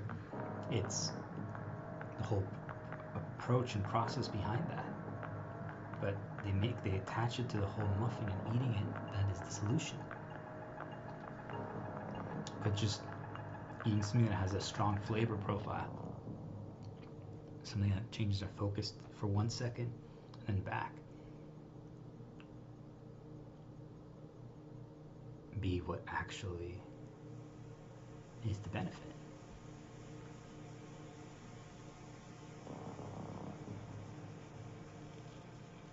So like, just to give you guys an example, could dessert, we all should have a dessert after a meal, but really what we should all have is just have one little crumb. That's it. And just start the little path, just the reminder, just a little positive, and that's it. Or maybe it should be a little later, actually, just as an extra boost. But we all get baited to eat the whole muffin when we break.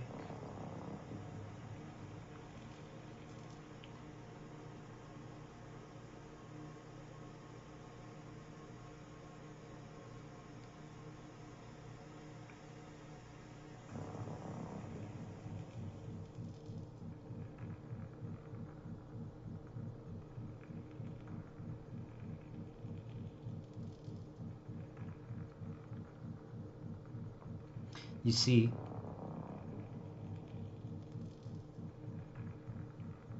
if you accept that you're gonna break no matter what, because I'm telling you guys, here's why I say that's true.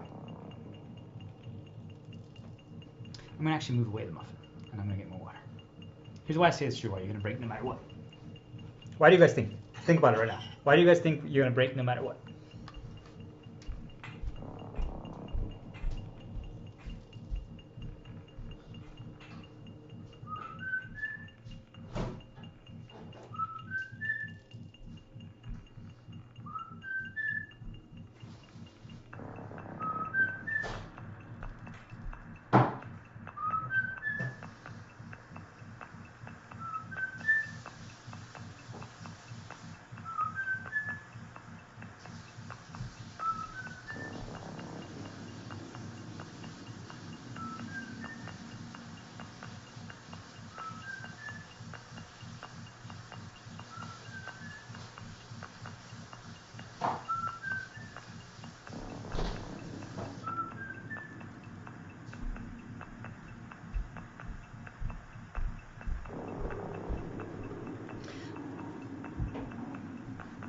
Why do you think we're going to break, no matter what, guys?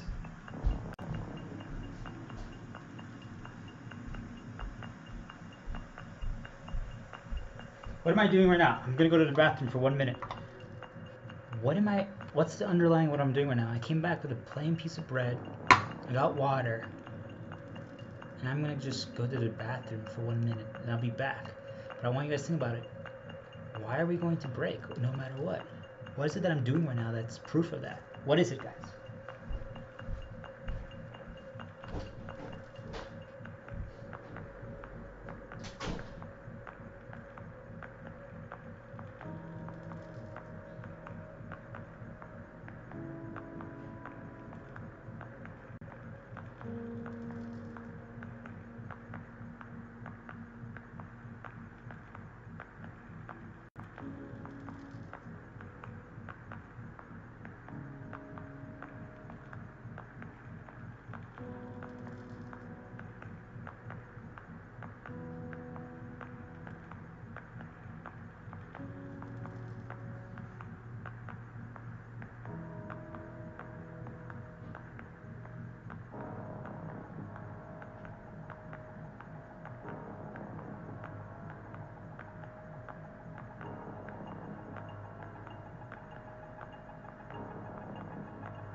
Alright. So, what is it? What is it that makes us break no matter what? What did I do? What happened here?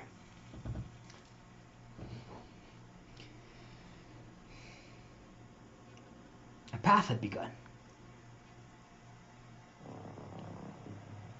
When a path begins, I'm saying it's inevitable.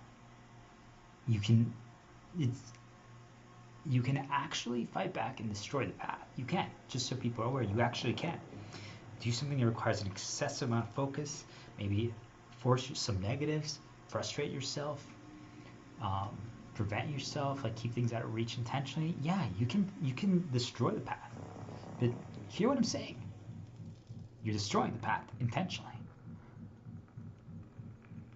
That response is because you broke. Do you guys understand? You have to destroy a path intentionally. So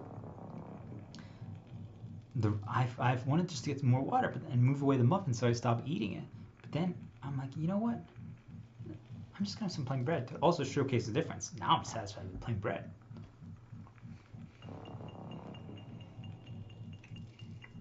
But then I'm like, I could just continue, but you know what? I've been streaming for a while. I should go to the bathroom, just so that there's nothing that can interrupt my focus a little bit. Hear what I'm saying, guys? I was already up and about.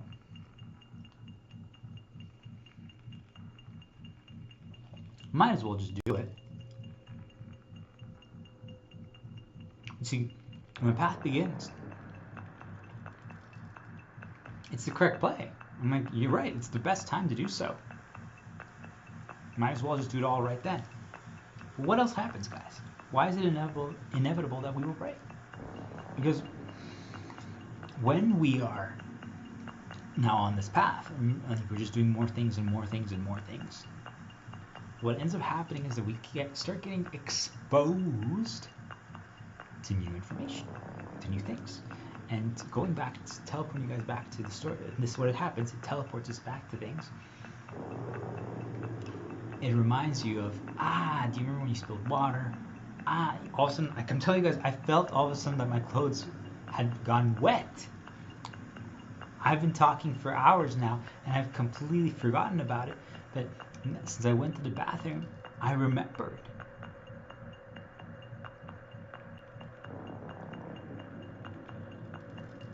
And I'm telling you guys, they inserted a negative into my head. That's how it doesn't matter. It's harmless, but I'm saying it's what ends up happening to all of us. So we start going down a path, and then we continue. When I just had water and grabbed the bread, that negative hadn't popped up into my head. I could have come back here and started streaming again and talking, and that negative would never popped up into my head. But because I decided to go to the bathroom and continue the path, it now gave an opportunity to present a negative, because I wasn't thinking as much. I wasn't contemplating. I wasn't protecting myself as much. I was doing more low focus. You guys get it? So you see, that's what I'm saying. It's inevitable, because what's going to happen is that the negative repetition that happens to all of us, if we're deviating from what they intend, or if we're making things more challenging than they intend, I guess that's really the answer, right? The way I'm living my life is not the way they intend. I'm making it too challenging. It was never meant to be like this. Holy shit, that's the answer. That's why they're torturing me. They've been torturing me for 2 years straight.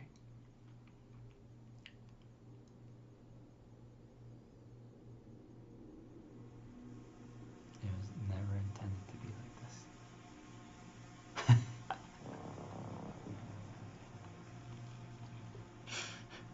Just so you guys know, I'm operating in zero money. They don't intend that. So they're torturing me. So, what ends up happening is the negatives keep presenting, and the negatives keep presenting, and the negatives keep presenting, and the negatives keep presenting.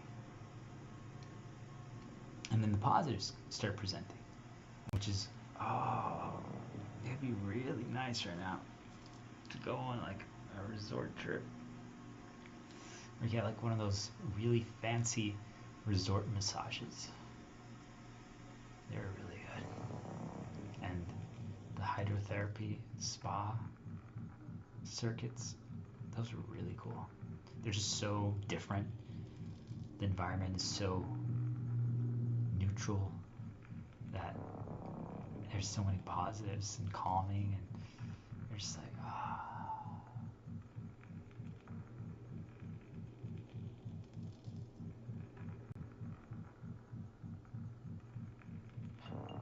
Wait, how could I get that? Oh yeah, you need a lot of money for that.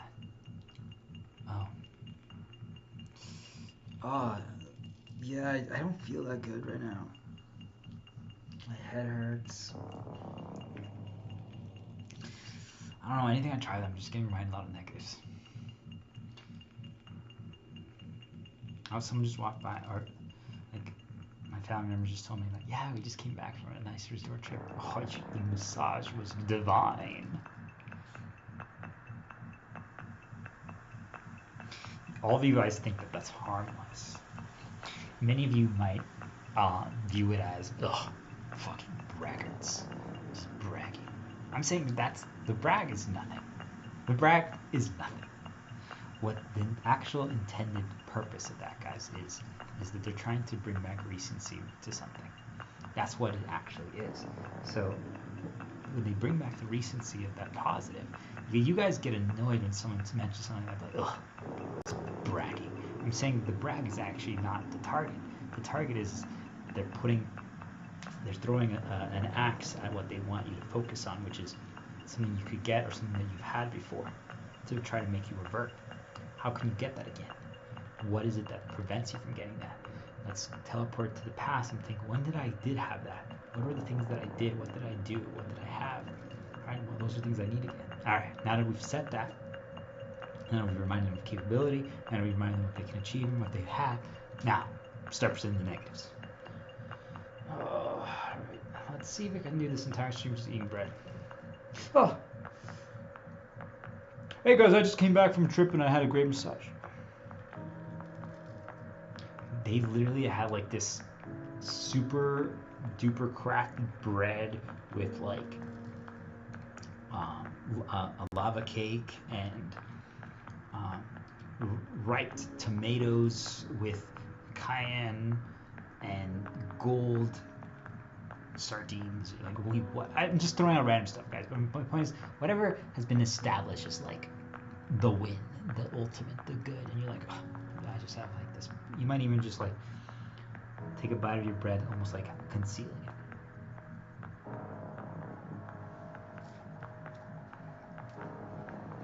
You guys get what I'm trying to say? Is that what it is it's just they're sculpting They're sculpting the negatives and they're sculpting the positives. They're sculpting the frame of references so that they have the belief levers that they can pull when they need to torture you. Because if those aren't installed and sculpted, you guys understand that. Just to give you all an example for myself, I've experienced so much negative now. They've escalated to such a level that they break the rules of reality in my game. And what I mean by that is like just think like that they control how I feel. They could actually manipulate senses on my body and the things that shouldn't be possible. They can recreate anything, any feeling, guys, any pain, anything. I'm saying as they can make those happen if they are desperate enough. Because normally for most people they're playing at a level where those things have to get built up. So I'm like, if right now, all of a sudden I walk by something and I'm like, I accidentally touched something warm. And I walk by something again warm, and you see you guys will feel the burn. That's how we think the world operates. That's usually what they try to make happen. They try to force you to accidentally make a mistake so you start feeling those things. What I'm saying, guys, is that if they're desperate enough, if you're not breaking, because you're preventing all the things that could present the burn to you, you're never getting the burn or bleed debuff, right? Or burning or bleed debuff. Think divinity. You never get that. They're like, well, shit. He's not bumping into those things that give him that. Fuck! What are we gonna do? He already knows that we control essentially everything. Just make it happen to him. Are you guys sure that breaks the rules of reality? I thought we decided we're not gonna do that anymore. No, just do it. All of a sudden, you're just like playing a game or you're doing one of your positives. And all of a sudden, you're like, I'm like on fire. I'm like bleeding. Like, what's happening? I'm saying they just make it happen. So you guys see, I've now come to piece together that if you survive their torture, which is, remember now you guys know there's a positive aspect of it and the negative aspect of it, but then they also create an underlying theme that repeats extensively, excessively everywhere you look. That's how they try to do it, but it's really they try to ruin the positives, the negatives, and then they try to remind you when you did succeed in other things, so then you revert to doing certain behaviors that they intend. They want you just to make it easier, and they just want you to win. Want you to exploit and all that stuff. But you see, if you don't break, then they remove all positives. Then they only do negatives, non-stop, in everything you try. But you see, most of the negatives rely on you making a mistake at first. That's why it's actually really easy to survive for an extended period of time, guys. Because the negatives, the way the world is actually designed, is the negatives only happen if you make mistakes. That's the level that most of you are playing at, but you guys make so many mistakes. It's sad, but it's true.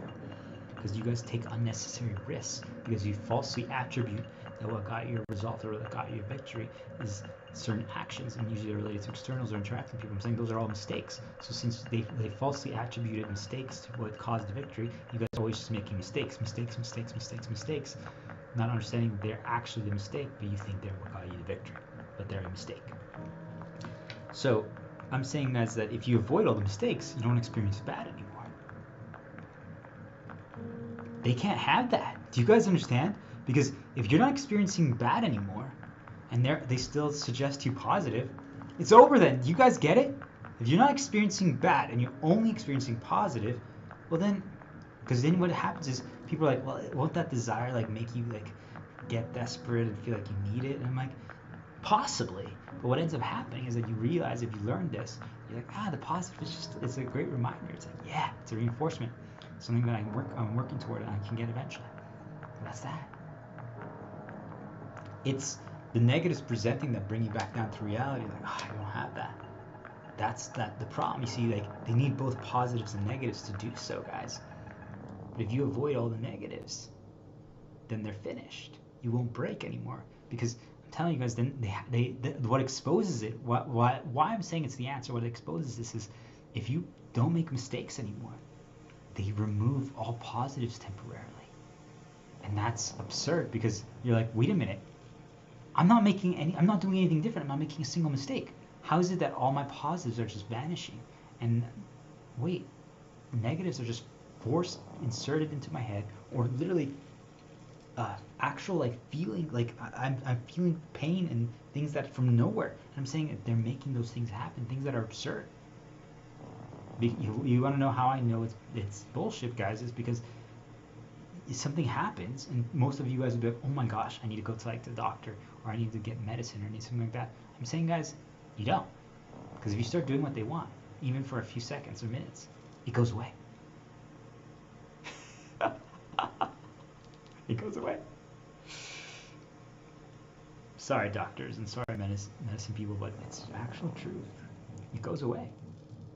I'm saying, I believe now the reason why most people experience those symptoms is because they're not deviating when they want. So then they just realize that if they do that, they bait them to go down paths that require money or resources, and then money or resources will start making them revert because it has enough. Remember what I said, guys? The path begins. So then I went to the bathroom and I got exposed to new reminders. So well, let's get them on a path that they have to go to like to the pharmacy, and they have to go to the veterinarian, and they have to do this, and then they might go to walk in the park, and then they might see these things. You guys understand what I'm trying to say? Is that all those things then are used to bring other reminders back. That's really the benefit of those things. They want you to go outside and interact with the game, with the system. That's it. I'm saying if you defeat them, if you don't allow them to do their thing, they can just make you start burning and bleeding out of nowhere. You're like, what the fuck? So once you come to that realization, you guys understand that then the same negatives that they were presenting before to try to ruin something are still not fun, but you just laugh at them now. You're like, they're nothing in comparison. They're nothing. They're nothing. They don't.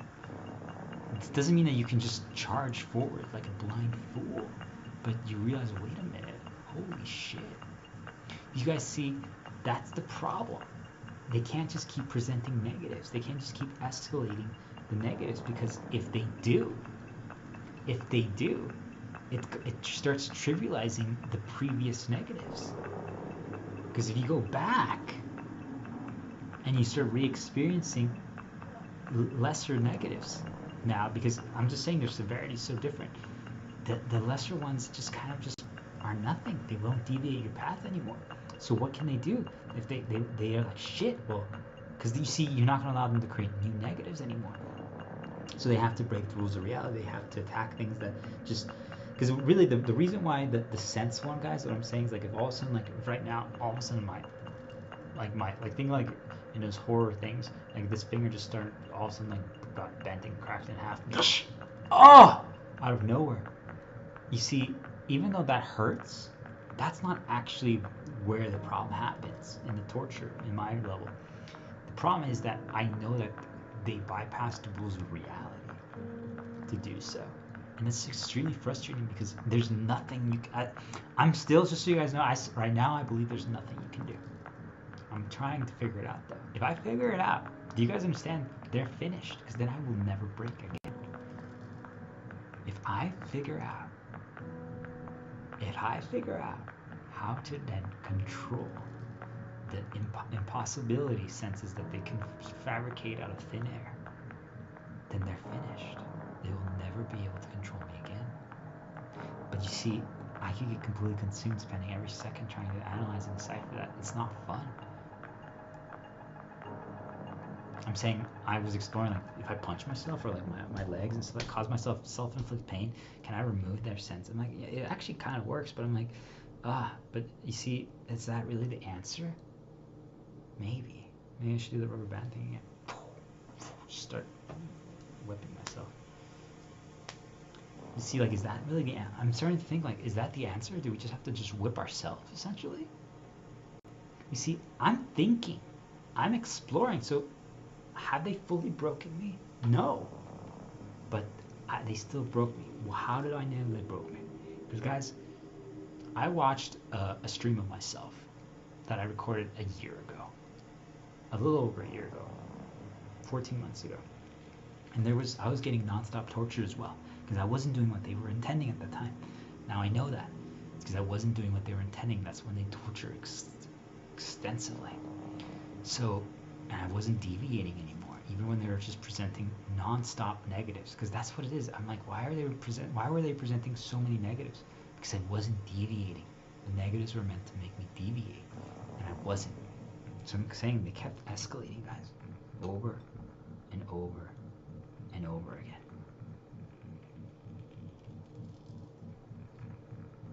But one of the things that I realized is I literally said in that stream that I consider myself a slave.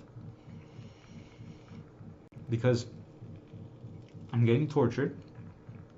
They don't let me sleep. They're just inserting negatives. They ruin anything I try. They harm anything that I own or that I have. And I came to the conclusion that the only solution that protected me was creation that's discussing, that's fighting back against what they're doing. So, for example, creating my own video game is powerful, but it's not enough because they can ruin it. You guys get it? You can bombard with negatives and they can bombard with positive suggestions. I can fight back against it, but it's still difficult. I'm saying this activity is the answer because even though they have been deviating me, even though there are moments throughout this talk that they had successfully deviated me, they broke me for a second, for a moment, and I started going down some wrong paths, but it doesn't matter. I still could immediately grab it and be like, I got a little deviated here, but it's fine. I'm going to insert some really good knowledge and advanced knowledge for anyone who is listening, and I know for myself, even if I'm the only one who's going to re-listen to this or consume this, when I re-listen to it, I'm going to smile and laugh at those moments when I insert those things because I'm like, oh, wow, I just gave away so much knowledge right there. That's so cool. You see, like, it makes me smile. It's a positive for myself. So even if I got deviated, you guys see, I minimized the damage of the deviation. They reverted me temporarily. They revert me temporarily. But when they do revert me, I don't go fully down the path. I don't become that entirely. I'm saying what I've noticed is that no one else can do this. They revert. When did I win? When did I have that? When everything's good? When did that? And they just become that again. And now they create and they do, and they operate exactly the same way. Like, people like it when it's a little easier, when it's not so complex, when it doesn't have so many challenging things. And we give them a lot of items. We give them a lot of upgrades. There's a lot of things that move when there's more humor. People like that. So let's do more of that. They didn't enjoy the complex topics as much and the stories that really discussed like things that make people feel. So yeah, let's not do that again. All right. Do you guys understand? We get deviated. We revert to what we know, what we think is what got us to victory, because we falsely attributed the wrong things. We don't know which. There's like 7 things. Like, let's just do all 7 again. I'm not sure which one was the reason, but all 7 were part of it, but we don't know which one. That's how we make mistakes again. But I'm telling you guys, you have to be like, you know what? No, I'm just only gonna do one of those 7, and I'm only gonna do it for like 2 minutes.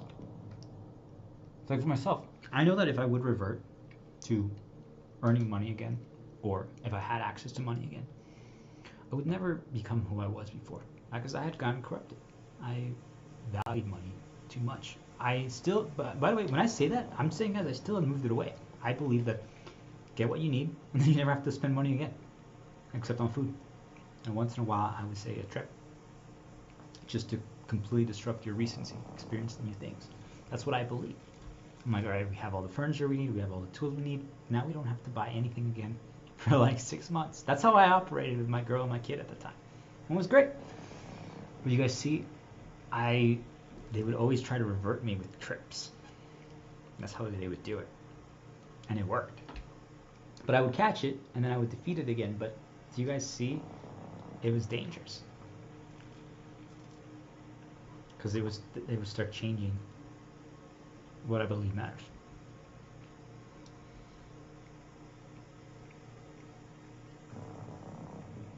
I now know that if they reverted me to that version of myself, because of the excessive torture, that I would break, right? Like I say, I would earn a little money, I would spend a little money, I would do something. I know that.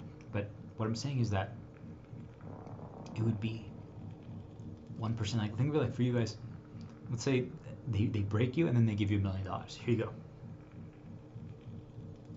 Most people would be like, well, I'm going to buy a home, then I'm going to help maybe a little bit of my family.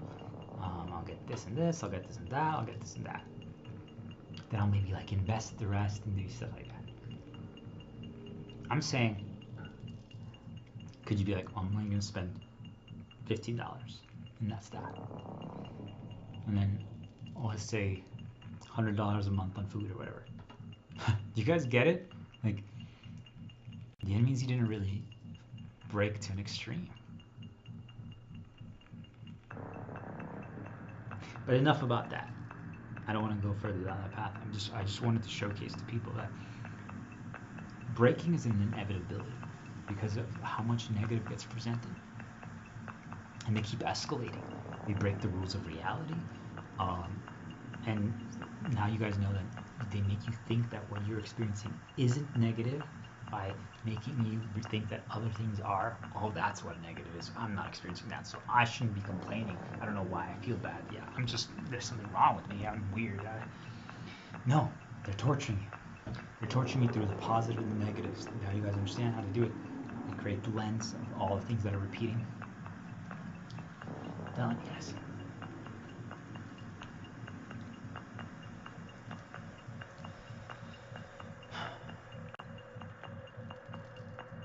Breaking is an inevitability because once the path begins, just you guys saw it. I started talking about money and all that. I didn't need to. That's not the topic today. But you see that? That's what I'm trying to show you guys. The path begins, and once the path begins, we just keep going. We just keep going. We just keep going. We just keep going until someone breaks the rock prison. You guys even remember the rock prison story and the example in the fire right now? You guys see, like, we need something else to help us. I can see it happening, but most people can't. And all of a sudden, we don't know why, like, our creations or what we're talking about or what we're doing about or what we temporarily care about or what matters to us right now is different. We just don't understand. I'm saying it's because they build it up. How can you test, guys? All of a sudden, you feel like doing something. I'm not saying it's a bad thing or a good thing, but I know for myself. All of a sudden, you feel like doing something. You do it. It's step one. And then all of a sudden, you're like, all right, tomorrow I'm going to do step two. Fight it. They'll do it. What you guys are going to realize is that you destroy everything. Because all of a sudden you're like, wait a minute. It was built up to be step two. Then I didn't do it. Wait a minute. And then you just do other things. And you inject yourself with other information. Completely different. Just so you guys know, completely different. Like for myself, like I have all these stream talks on YouTube and on LinkedIn that you guys can check out and start implementing. And they all have different feel and stuff like that. But you guys are going to realize, like, whoa, my lens is pretty tainted right now. You can just tell, like, wow, the reminders are going towards those things. Whoa, I guess that's what they wanted me to do. But you keep going, you just keep injecting your own information, your own voice into yourself. And before you know it, you're like, whoa, yeah, I care about completely different things now. Doesn't mean that, like, certain thoughts or certain ideas are still in, like, think of it like there's 5 pillars, totem father, 1, 2, 3, 4, 5. And you're like, well, yeah, those four ideas that they've been just bombarding me with are right there. But they're just now one of the 4. And now I'm adding my own 5th.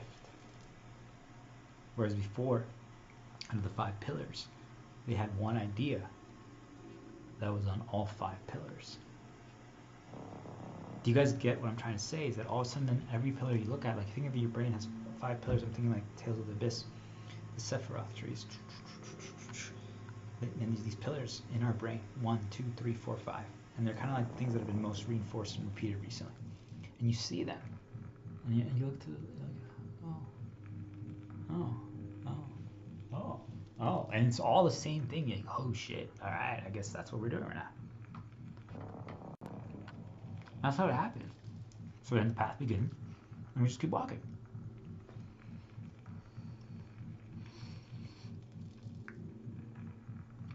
It's brutal. It's not easy because I'm telling you guys, they try to attach it to positives, and it might be positive, but you see, you can't evaluate something fairly anymore. It's the urgency seems real. All of a sudden, you're like, yeah, I need to do this now. But wait, I've survived so much time. Is there a rush? No. Could it be a good idea? Yes. Should I do it? I don't know. Probably. Doesn't matter. At this point, it really doesn't matter anymore. Anything we do really just doesn't matter anymore. And that's real. So all of a sudden you think about that and you're like, wait, if that's the case, then why is it that it felt urgent? And you're like, oh, it's because I was getting tortured. Because they were trying to get me to deviate. They were were torturing me. And then they were trying to send positives to revert me to certain time periods when, like, remember that time period when it's calm and it's good? And then if like, yeah, but then, yeah. And then when you're doing other things, also negatives are happening, and you're like, ah, shit. Do you guys get what I'm trying to say? Is that torture is intentional, and they keep escalating. And then anything you try, like, I don't know. I'm just gonna try something. I'm just getting tortured. Everything's getting ruined. Everything's getting ruined. Everything's getting ruined. Things are just happening. You're like, oh my gosh.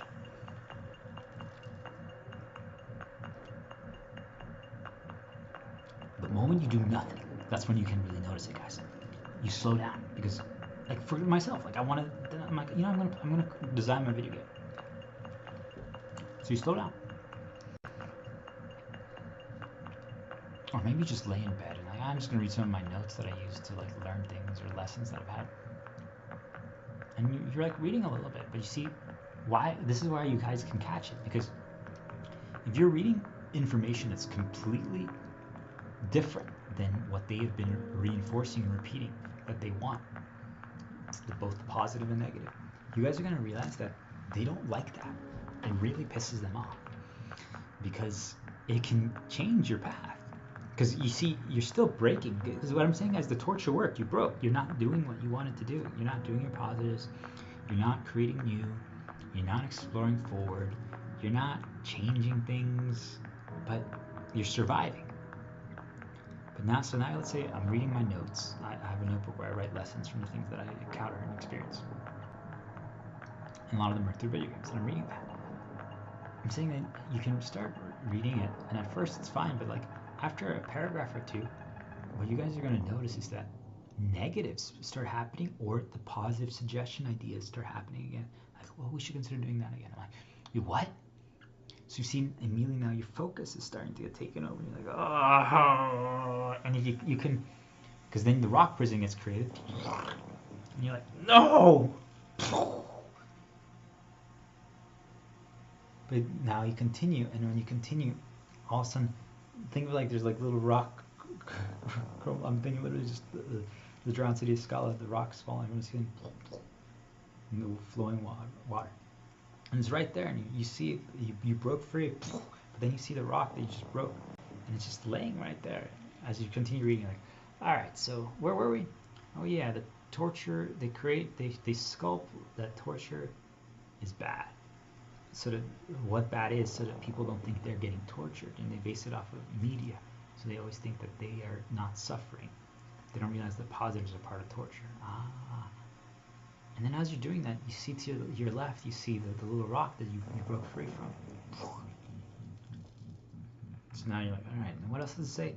It also says that, so now, if we resist, only negatives occur until we revert, because escalation continues until we do.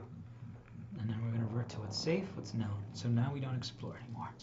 There's going to be no more complaints, but there's also going to be no more progress. Everything's just easy and safe. And while you're saying that, and while you're reading all that, the rock thing is like just kind of like deviating your focus. Like, ugh. So you're not really getting anything. You start feeling worse. You're like, you know what? Put the notebook down. I don't even feel like doing anything anymore. And then the idea populates again. Remember I said one of the 5 pillars, tone of volume.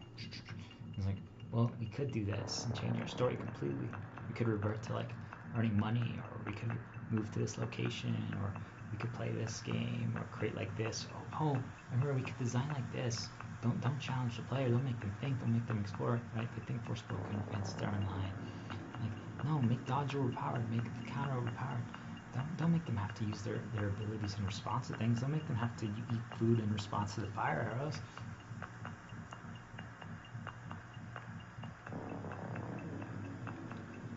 Divinity, don't make them have to craft only with what they find. Let them be able to buy anything.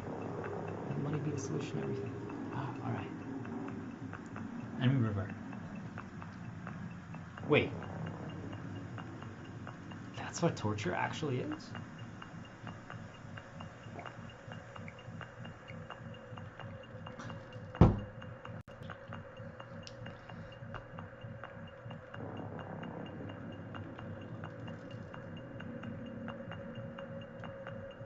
you guys see? Breaking is an inevitability at that point. Because if you broke free, you saw the rock, you didn't get the full thing. And how they do it now with the positives and the negative suggestions and stuff like that. And it's all related to a theme and just keeps repeating and you're like, yeah. I'm just saying, guys, like, the way you can solve it is ideally you just move away all the negatives temporarily. You don't make any mistakes. You don't talk to anyone. And then what you guys are going to realize is that when you're consuming things, you're just doing things that you enjoy. The negatives get forced inserted into your head. You're like, what the fuck? That's how you can expose it. But then, if you start reverting a little bit, you realize the positives, the suggestions start happening. And they're related to how to do something again. And they want you to do it a certain way, because that's how they want it. If you don't do it, I'm telling you guys, then you're going to realize that punishments and negatives begin happening again. And that's what exposes it. Try to resist for an extended period of time and watch as things just keep escalating. Things start breaking, bad starts happening. People overtly will start causing bad to you that never have before or have before and stop. You're like, why? What is happening? Why are you doing this right now? Like, what's going on? And I'm saying it's because they have to use anything in your vicinity to torture you. They have to keep escalating because you need to break. They need to revert you. They need to. It's not a question. It's a must. It's a requirement because you need to always be doing things the way they want and what they want. You wasn't supposed to get to this. We weren't supposed to be able to survive this much time not breaking completely. You see what they got wrong, guys, is that I now realize is you're always going to break. You just can't resist, guys, because they block essentially your positives. So what I want you guys to realize, and how they block them is they try to taint all of them because you now know what you're capable of, you know what you can achieve, and then whenever you're trying to do something, they start trying to ruin it. So ideally the solution is you just wait. And it works. You guys understand it? Like, I'll just get back to that a little bit. It works. But do you guys see that if they keep doing it for every single thing that you try, you'll eventually break. And then I'm saying if they start manipulating your overt senses, like if all of a sudden let's say you just woke up and you drank 3 espressos, and all of a sudden you just feel tired the moment you start like doing something you enjoy. You're like, what? That's impossible. That's what I'm saying, guys. Think of it like that. I'm like, there's no reason why I should be tired right now. I just woke up. I showered. I drank 3 cups of coffee. There's no way. I drank 3 glasses of water. I ate, like, what? Like, why am I tired? So then, negatives present. If you revert to doing what they intend and what they want, all of a sudden you're like, wow, I feel awake. Woo! I'm so awake. I guess what I'm trying to get all of you to realize is that the positive negative balance that presents and that happens is just based on if you're doing what they want or not. And for most people, I only see them break free when the slavers are gone. So it means that, for example, I've been playing a game, right, Forspoken, and there's an area in that game that isn't required. It's an optional area that is not part of really the main game. You can skip it, which means that that area actually, you could tell that they snuck in a lot more freedom, because I'm sure that whatever executive producer that was had the whip that was forcing everyone to create and design a certain way actually didn't review that area as much. Kind of just like, it's whatever, it doesn't matter. Because I'm telling you, there's a lot more freedom present there, which means that they weren't reverting to their same patterns and same behaviors. But then you can see that there are certain areas that all of a sudden you're like, oh, they reverted here again. Like, what happened? I'm like, aha. Maybe that's like, I think of it like a little, like some kind of like metal knight is walking around, or like Wind Waker. I like a goblin with a spear. Dun, dun, dun, dun, dun, dun, dun, dun. And they have like a lantern, and they're searching for like the intruder. We're the intruder. And we're creating and we're designing something. We're just operating life. We're doing things our own way. And they're walking by. Think of it like you guys, like your boss. If they walk by and they shine the light, and then trying to see what you're designing, you're like, what are you currently working on? Like, oh, I'm doing this. I'm like, let's see it. Hit play. Oh my gosh, that's way too difficult. That's way too complex. That shouldn't be like this. Oh my gosh. All right, I'll change it. Good. You're such a loyal worker. I'm so proud of you.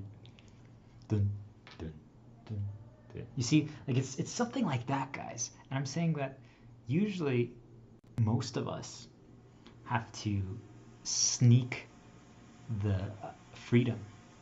Like we have to bypass the suppression by like presenting other things, or just deviating the focus to like the slaver walks by trying to shine the light and catch you, and you're like, oh, here, I want to show you this instead. And they do that. Oh, this is pretty good. It follows all the rules and all the guidelines and things that I want. Good, very good, very good. Oh, you're finally learning. You finally become a very good worker. I'm proud of you. Like, nice. We tricked them. We said what they wanted to hear. So you see, when that happens, now they can kind of continue working on their area and the things that they're doing for free, where they're pushing things or developing things or they're adding more complexity. But that's why usually you can see it in things that are optional that they think most people aren't going to experience. You see that there's more freedom present, guys. We always think it's because, well, we want to make it more. I'm saying it's because they're not getting enslaved, because they don't expect other people. Like the areas where everyone's going to consume and everyone's going to do it, they need things crafted like a specific way. Just so you guys are aware, they need it crafted a specific way. They need it. Because those people then now define everything based on that. Remember what I said? They sculpt everything based on that. So if I say, hey, what do you guys think about this? The repeated experiences sculpt that for them. So they now think that A equals B. That's how they do it. So then they forever have that. The optional things that are like super challenging or extra, out of the way, that they don't expect the commoners to do, they don't have to be sculpted a specific way. Do you guys understand? Because like, they're not going to see that. Oh, what's the path that every girl does? Oh, well, she goes to prom and she does this and then she does that. All right, we have to sculpt that a specific way. But at the side paths that she might do that are extremely complex and difficult, they just try to prevent them from doing them at all. Do you guys understand? That's really how it happens. They don't try to stop necessarily that, because that takes a lot of time. Ideally, they just want to prevent them from ever being created in the first place, or prevent anyone from ever experiencing it in the first place. But if they are being created, if they are being developed, usually, just so you guys know, they don't actually prevent as much. So for example, for myself, my stream talks are extremely complex. They will completely change anyone's path, and they have so many answers. So I know that they suppress them, but what I'm saying, guys, is I realize now it makes sense why they don't attack them as much while I'm doing it. Before they used to. And now I'm realizing they kind of stop. They still do. By the way, there's still a lot of, I know I've gotten better. There's still a lot of deviations that they try. But what I'm realizing is that now they just kind of just realize, well, just suppress it. It doesn't matter. We can't stop them anymore completely. And we can't get them to talk about exactly what we want anymore, so just suppress it. It doesn't even matter. No one really consumes it, so it's fine. You guys see, like now, what they want to do is just make sure people don't even consume it. That's all that matters. It got created, oh well. It didn't get created the way we want it, oh well. Just prevent them from the other people that could use it from ever consuming it. So I think of it for myself, like in World of Warcraft or Final Fantasy. Let's prevent the common players who could potentially grow into learning more complex things. Let's prevent them from even attempting the complex things. And if they do somehow magically attempt it, let's make sure we deviate them the moment they try, to immediately the moment they have one failure to give up, and they'll never try again. That's kind of what they do, you guys see, because then that way they'll never break free. So now I got sculpted what the experience should be. Well, if I do this, hey, if I'm trying to date a girl, I need to do these things. I need to have this much money, I need to have a car, I need to wear this shepherd coat, I need to do this. And the girl's like, well, I need to have like fake boobs, I need to do all this stuff like that. Do you guys understand? They sculpt intended paths so that people understand, expect things a certain way, so they can torture them with the correct negatives and the correct positives. That will make them always revert to doing the guidelines, the set behavior, so that something is always created exactly the way they want. I'm telling you guys, torture is meant to just make sure that we do what they want, how they want, when they want. That's it. That's all it is. And the more time that you don't break, they keep escalating. Breaking is an inevitability, just so you guys understand. There's nothing you can do because paths begin. And all it could be is that if they keep ruining every single positive that you try extensively for every single day. And what I'm telling you guys, where it gets really challenging is when they start controlling your senses. Because if they start making you tired, and you know it's them manipulating that, because you shouldn't be tired right now, but you are, and they've ruined all your positives. So you're like, fine, then I'm going to sleep, but then they start only inserting negative thoughts while you're trying to sleep. So that means they're preventing you from sleeping. You're exhausted. Then if you do sleep, they wake, because they can wake you up. They wake you up within, like, you only sleep 30 minutes, you sleep an hour. Now you woke up tired. And now you can try to do positives, they prevent you.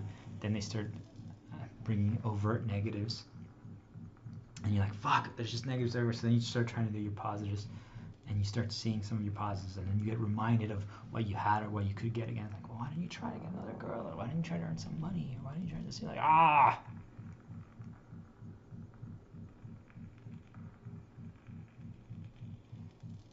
My point is, when all that is happening, guys, you see, like, you're just gonna break because it's just too much.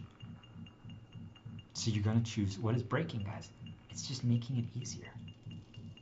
But what does that mean? I'm like, well, I broke today, guys. I broke. People are like, well, what did you do? This.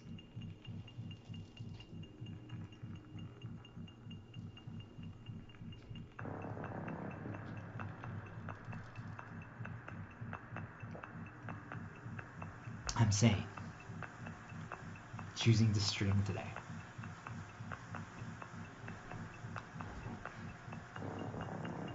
Is myself breaking. Why? Because if I hadn't broken, I would have been able to choose to stream, for example, tomorrow. People are like, but wait, why is today's stream equal broken from torture, but tomorrow's not? Because here's the difference. If I would have streamed tomorrow by choice, I'm telling you guys, I would have chosen not to talk about torture. I might have decided to be like, well, I've been experiencing some really cool stories in video games, and nearing the end, I want to talk about how we can create our own challenges to push ourselves even further, get rid of the second answer that develops after. If you remove the first easy solution that answers everything, then remove the second answer that gets created. For example, like in Octopath, like I removed item upgrades, I removed gear. Now I'm like, ooh, well, the dodge skill, the from like the thief that gives like 100% blind, 100% dodge, or like from merchant sidestep and the arcanist or stuff like that, or in Forspoken remove the dodge flow. Like most people have no idea what I'm talking about. I'm saying, guys, those are all terms that that are video game rules. Brent Sternline, remove the dodge thing, and just try to play with a slow regular movement. So removing the answer, like for example, for you guys, the answer is money. Remove money, but then when it becomes the answer, then like, ooh, well, then the answer became talking to girls on like LinkedIn. I'm like, oh shit, well, can I remove that then? You guys get it? See, if you remove one answer, then what's the second answer that gets created? Remove the second answer as well. Could I have done a full talk about that?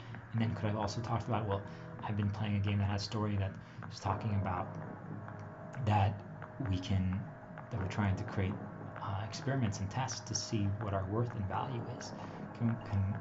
When we lose our purpose and we don't understand why we're here and what's our reason for existing anymore, we don't know how good we are anymore. So how can we do we create encounters? Is that what ends up happening to all of us? That we create encounters to push ourselves, to understand what our level actually is? Is that how world operates? Is that what we all end up doing? Is that we seek to do things that help us define ourselves, define our level, how we compare to everything, what our impact is?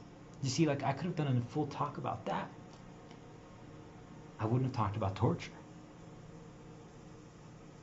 I could be like, hey, let me teach you guys how to actually design like video game challenges or something like that. I could keep going. My point is, you guys see the topic that I would talk about, the concepts that I would talk about, and I threw in some of that so you guys know, because I've been experiencing some of that, because that's really the takeaway that I'm trying to show you guys, is that the things that we talk about, the things that we do, the things that we experience are not 100% based on what's only repeated. It's not, but it's primarily the recency and the repetition and the reinforcement really impacts things extensively, because I'm like, the examples I use is because they're more recent. I also do them intentionally right now, even more so. I'm aware of it, because right now there are pauses for myself, and I want to use it to reinject to myself that if I do listen to this again, which I know I will, I can be like a nudge for myself to be like, hey, let's have some fun, let's play some video games afterwards, let's do some of those. You see, like, I insert that intentionally, but you guys see, I could talk about, like, hey, do you remember Nintendo 64 games like Iden Chronicles? Like,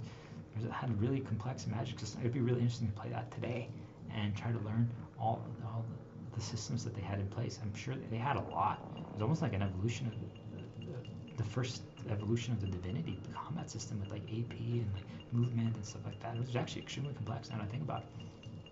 It was really good. So you see, I could have brought that example up, but that would actually require that I pause and like dig deep and go. And I'm saying it's possible, but you guys see, it doesn't come naturally. It doesn't come naturally. And in other examples that you said that our memories get taken hostage, but it's real. It's because they get completely blocked by like, there's like, think of like there's layers of hay around us, and we have to like literally like move them all out of the way to be able to get to all access to all of our memories. I'm saying that's not always worth it, but you guys see what I'm saying is that what's been recently repeated and reinforced and that we're experiencing starts dictating our interpretation and what we talk about.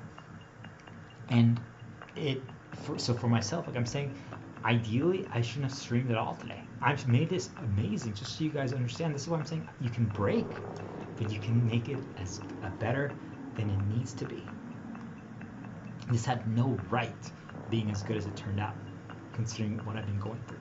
But this is what my level and what I'm capable of. I've been only tortured, and I can use the topic of torture, and I can make it become this.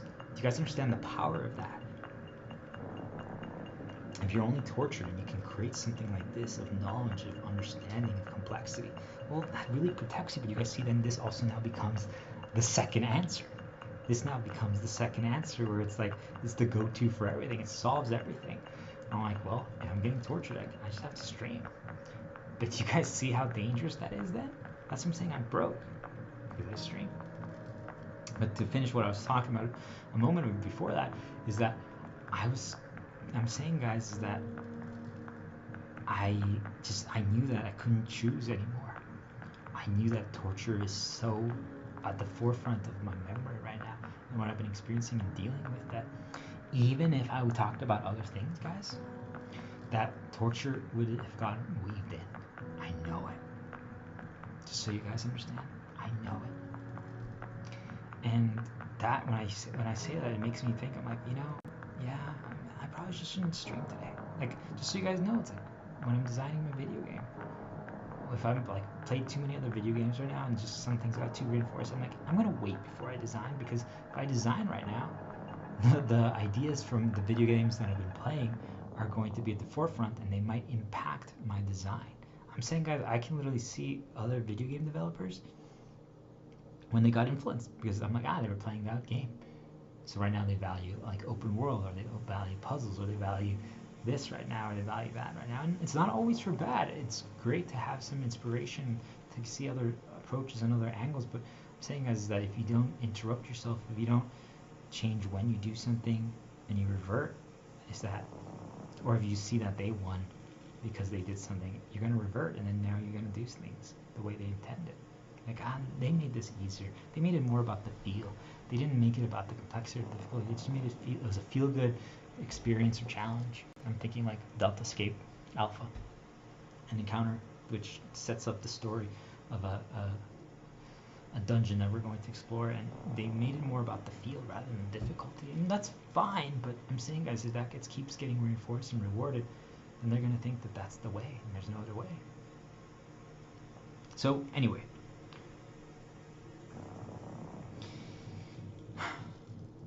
I'm saying, guys, is that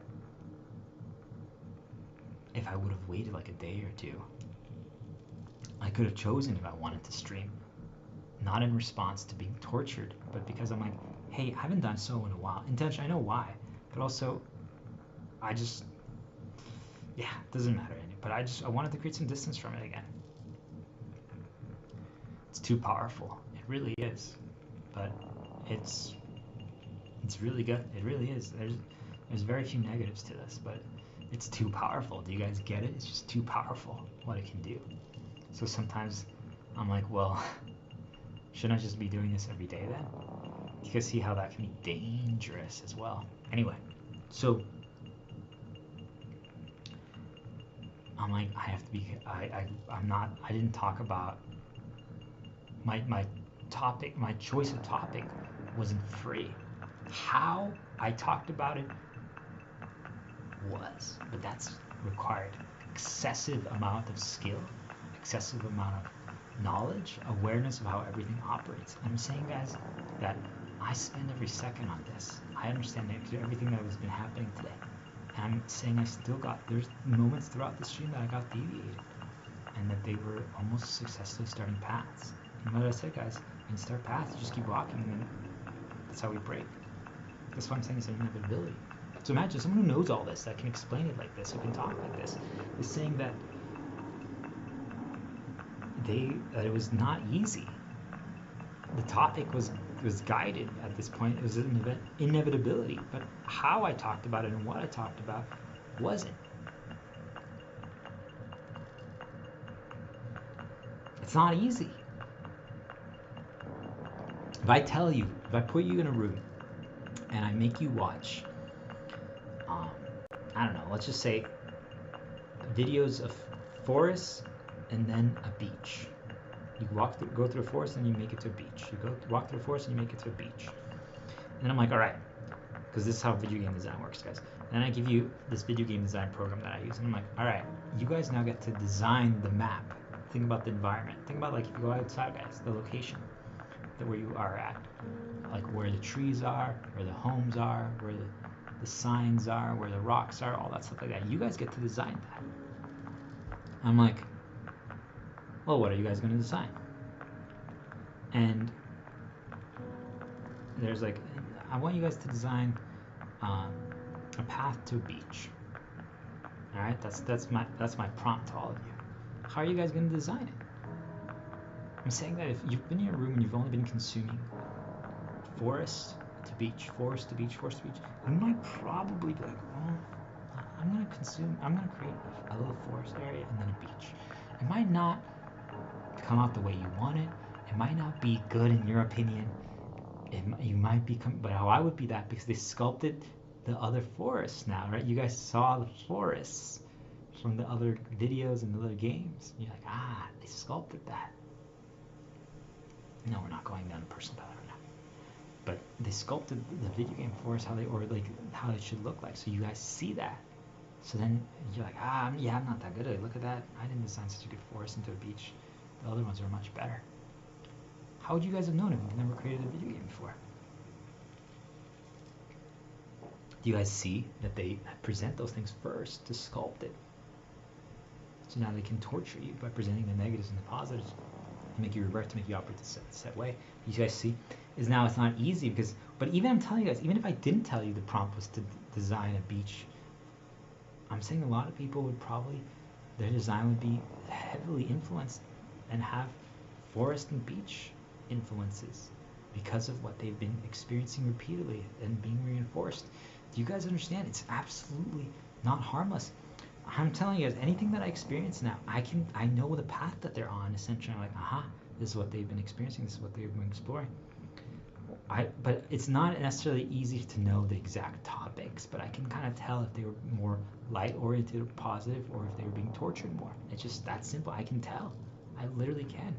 Through the easiness of something, through the lack of complexity of something, through the simplicity of something, through reverting to what they've already done before, to instead of creating something new or exploring some new angles or new approaches.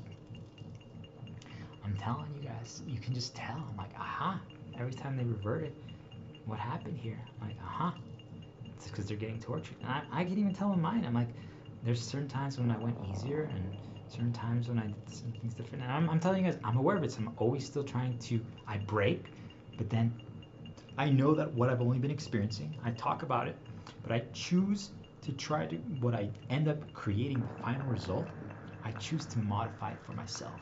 I choose to make it something more because I'm hyper aware that I'm like, I'm going to talk about torture right now. Like if I even design something right now, my design would be related to torture.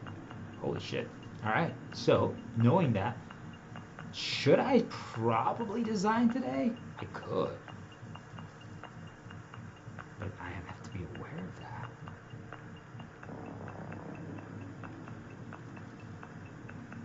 And I'm saying none of you are. Because they've successfully made all of you think that I'm not really getting tortured. Have you seen what those other people are going through? Yeah. I'm saying no, you're getting tortured. Because they're trying to make you all revert, to stop exploring, stop creating new, to stop developing things. And they're succeeding. I'm saying we're all going to break, all of us. It's impossible. Because I promise all of you, for someone I've survived, and I haven't fully broken completely. Because every time I'm getting close, I catch it and I interrupt myself and I manage to hold on. But I'm telling you guys, I do break. It's like if you break, like I'm thinking Octopath, it's like then you get like an extra, I'm just going to call it shield points. Like let's say we have 10 shield points, we lose all of them through torture, we break. And then we end up we revert and we end up doing things. But then you get a freebie bonus of 2 shield points given to you. I'm saying for most people, since they're so broken, they lose those just immediately. They don't do anything. I'm saying when those revert, I grab them like, oh my, I call it the small seed effect. You grab them, oh my gosh, yes. All right, what are we gonna do with this? Well, we're not gonna eat the muffin. We're not gonna, I mean, Brecky with the white bikini is pretty awesome. Yeah. We're not gonna spill water on ourselves again. We'll eat some plain bread this time. You guys, now you see, like, we went back to talking about those stories and perfection. They're beautiful eyes.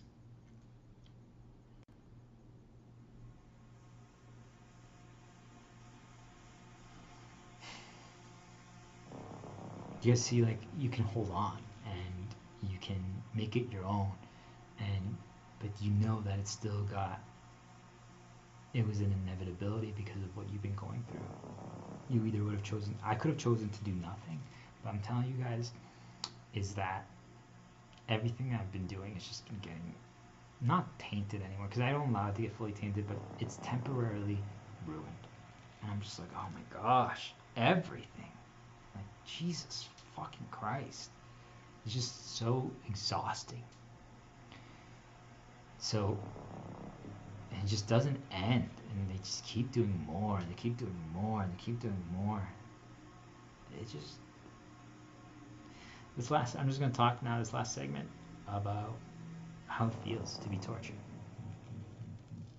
So, this part, where I'm going to enter here, guys, this part is for those people that, I've already been doing it throughout this entire thing, but this last part is just, sometimes we want to hear what someone's going through, but we want to hear how it really feels to understand it. And I'm saying, guys, it's not fun. It's not fun. I don't want to know this knowledge. I hate that I do. I know that most people don't believe me. I know that it scares a lot of people. I know that I intimidate a lot of people. I know that it seems impossible for a lot of people. I know that a lot of people get offended when I share some of these things because it threatens them. If you guys understand it, it serves as reminders for them being less. And that's not the intention whatsoever. But the problem is that they will only realize that when it's too late. They only will realize that when they break and if they actually grab the bonus shields that pop up. But they won't. It's meant to be that way. So they will only realize what our intentions were too late. So, which means that you can't really help people, and it's not fun, but I still try. Um, that's the problem behind this, and I know that. So what I'm saying, guys, is that because I know that, there's not a lot of benefits to this anymore, other than just to re-inject into myself this knowledge, to just completely change my outlook, to completely change my path. Because remember what I said, guys, is like, if right now, like, I just start talking about all the girls and I start looking at all the pictures and I just keep doing that, I'm like, yeah, I'm gonna want to like talk to a girl now, I want to date a girl now, I want to masturbate to a girl now, I want to sex with a girl now, I want to just be with her now. And that's real, guys, because the path starts. I'm saying it. Then if I decide, like, you know what, I can inject some girl stuff while I'm talking in the stream, but I talk about so many other things. When I turn off the stream, I'm gonna be actually much more neutral, because I've bombarded myself with an excessive amount of knowledge. What I'm trying to get all of you to realize is that what I end up doing here, why it's the answer, but it also saddens me to know it's the answer, because it means that I don't have a choice anymore. And that's the worst thing, is that when it gets to the point where they torture me sufficiently that it gets to the point where I'm like, I need to do this, actually. I can listen. I have so many recorded, and they work really well, but they don't work as well as this. Just so you all are aware, this is still the answer, because it's creating you. It requires more thinking, because the other one, I'm just reconsuming my own voice. It's extremely powerful. It helps so much, but the aspect of creating something new and responding to things is extremely powerful. So what ends up happening is that I don't know, it makes me sad. It makes me sad to realize that they can break me. It makes me sad that they can break me, because I thought I was resistant. I thought that I would never break. And now I'm realizing it. I re-listened to something from 14 months ago, and something that I talked about now that I'm talking about today, I'm like, holy shit. They have been breaking me multiple times over the past 3 years. That's how they were always getting me to revert and do things. That's because they were breaking me. I'm like, holy shit. It's actually how they get us to do things. They present the torture with a combination of positives and negatives, with a bombardment of ideas and similar themes. So then we go back to doing certain things that lead to certain behaviors. So like in my case, like I said, guys, I always then start spending more money again. And then when I did, it got temporarily quiet, and that was intentional on their part. So then I would feel inclined to now want to earn more money again, because I started despising money because I viewed it as the enemy. Something never repeatable process. And I'm like, So now that you know, you're like, holy shit, they can succeed in breaking me no matter what. After a point, it's exhausting.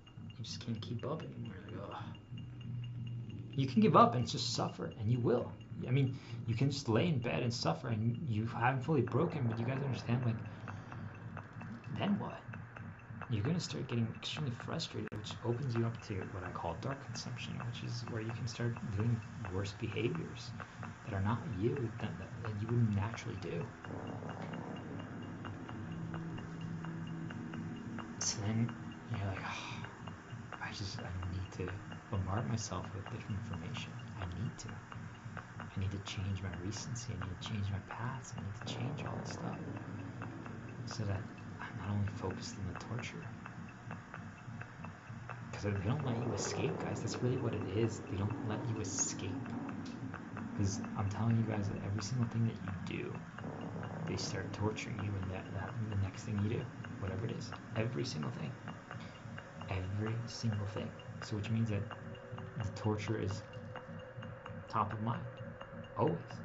Always just getting tortured. And then anytime you're doing something new, they're starting to insert their mental thoughts that are like, ah, look at this. Ah, and you're like, oh my gosh, you just know it's them too. And you're like, fuck.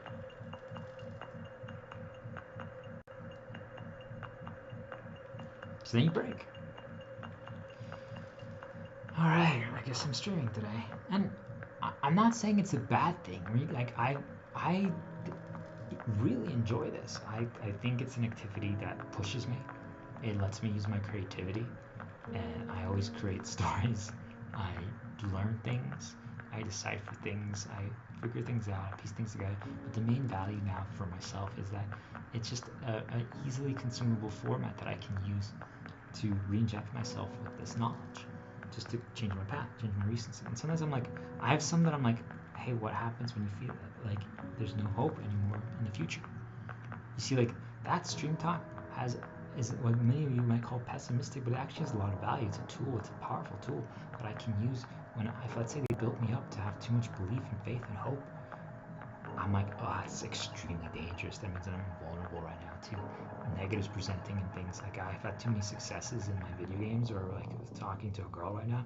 That means that they could cause problems right now. So I'm like, you know what? Let me listen to the one where I don't have.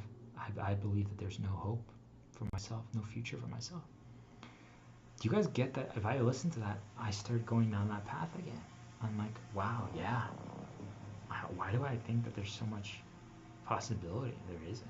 So you see, like that causes enough of a deviation that can start allowing things to be modified a little bit. But most people can't do that. That's why I'm telling all of you, you all should create something for yourself. Create your own knowledge. It doesn't even matter if it's correct, but just start sharing some of your thoughts, and so you can reconsume them for yourself. And slowly over time, you're going to refine them and develop them for yourself, and you're going to be able to modify them based on what you believe, but don't let other people craft them for you guys.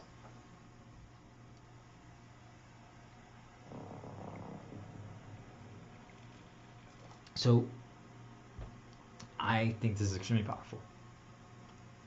I don't think that there's many downsides to doing it every single day, but it does take a lot out of me.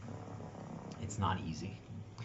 And since I want to talk about topics that have pushed me and make me think about things a little different, it's just so you guys know, it's all the same shit. It really is. It really is.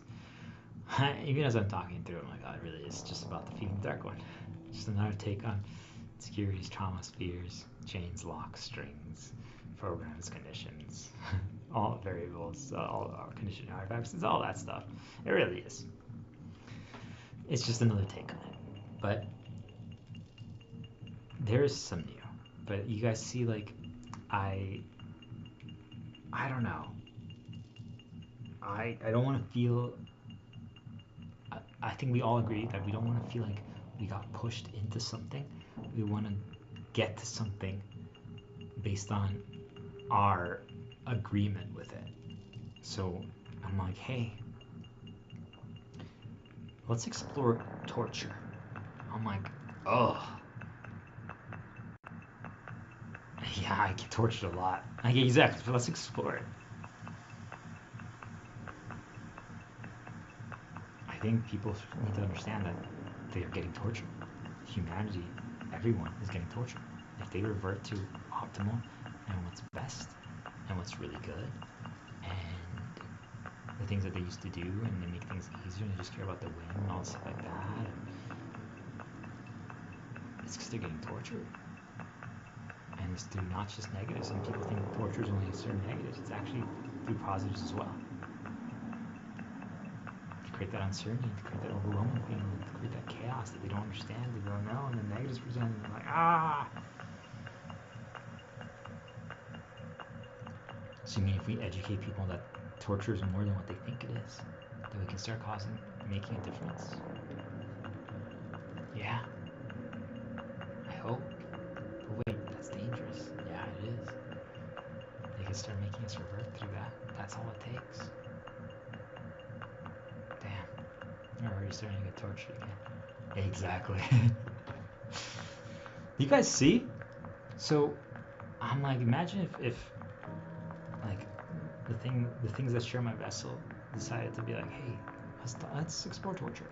The way you view things, the way you analyze things, the way you break things down, there's like no other human being on this earth. I'm like, Oh, well, weird that you're complimenting me, not torturing me, but... Oh, is that part of the torture? Cool, alright. Do you think I should explore torture? Yeah, we're curious to hear your take on it. I'm curious to hear what you think about torture. How would you define it? So, we're going to cause you some torture so that you can explore it, so you can understand it, so that you can see all the angles behind it. And then we're excited to hear how you explain it. Oh, alright. I mean, do we really have to torture me? Don't you remember what Sirius said when you used to write Sirius stories? I'm like, oh yeah, he's got to live it. He's got to experience the situation. He's got to live with the villagers on the Archlight step to understand what the nomadic resurrection nomads believe. Ah, so that's what they go through. That's why they consider things from that angle. Got it. Do you guys see, like, then I'm like, all right, I would rather not get tortured, but if it's for an experiment to learn something, all right. So then you come to the conclusion, you see, you get to the topic in mutual agreement. You're like, yeah, let's do this, let's explore this. You guys see, that's very different. I'm saying that I would be okay with that. It doesn't mean that I would always agree with it and I would fight back, but that means that we could come to the agreement eventually over what some of the things. Yeah, you could say things don't happen organically, but things already don't happen organically. You guys think they do? They don't. Now you guys know how. They torture all of us. Nothing that gets created, nothing that gets talked about, and everything that gets presented to people, none of it is organic, guys, currently. Everything is not organic at all. All the topics that get discussed, the conversations that get brought up, the movies that get created, the shows that get created, the books that get written, none of it's organic right now, because I'm telling you, everyone's getting tortured. And when they get tortured, they all revert. And when they revert, they end up doing the things that they intend, and then they'll listen to the suggestions, because when they listen, the negatives vanish. That's really the key, guys. When you listen and you do what they want, the negatives vanish. So what are you going to do? You're going to do when the negatives vanish. I'm telling you guys. So the whole point is, guys, is that it gets to the point where you're like, shit, I don't want to stream the topic that they are crafting for me. What are they crafting for me? Because I'm saying it's only what I'm experiencing. I'm only getting tortured. So it's all that is active in my mind right now. Because I'm just like, Jesus Christ, I've literally just been tortured. I'm telling you guys, I've experienced some other stories and other situations, but I've been playing less story video games right now, or things that have stories in them. I've been just playing more just gameplay aspects of stuff. So you see, there's not as much info in my head. So then it's literally all that was active was torture. I'm like, Jesus fucking Christ.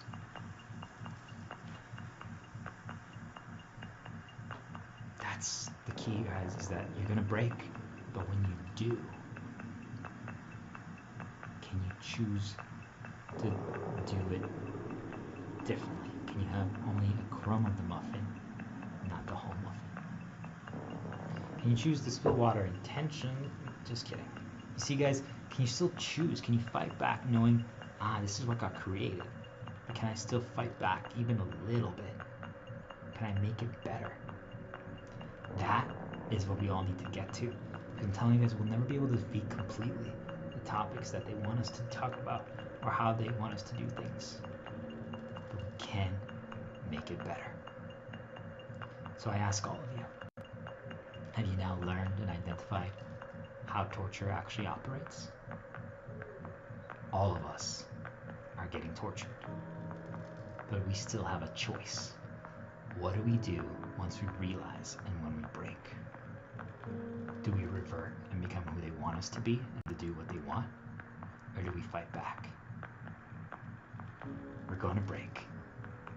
But what we do when we break is the differentiator. Join me in being the difference. I'll see you guys another time.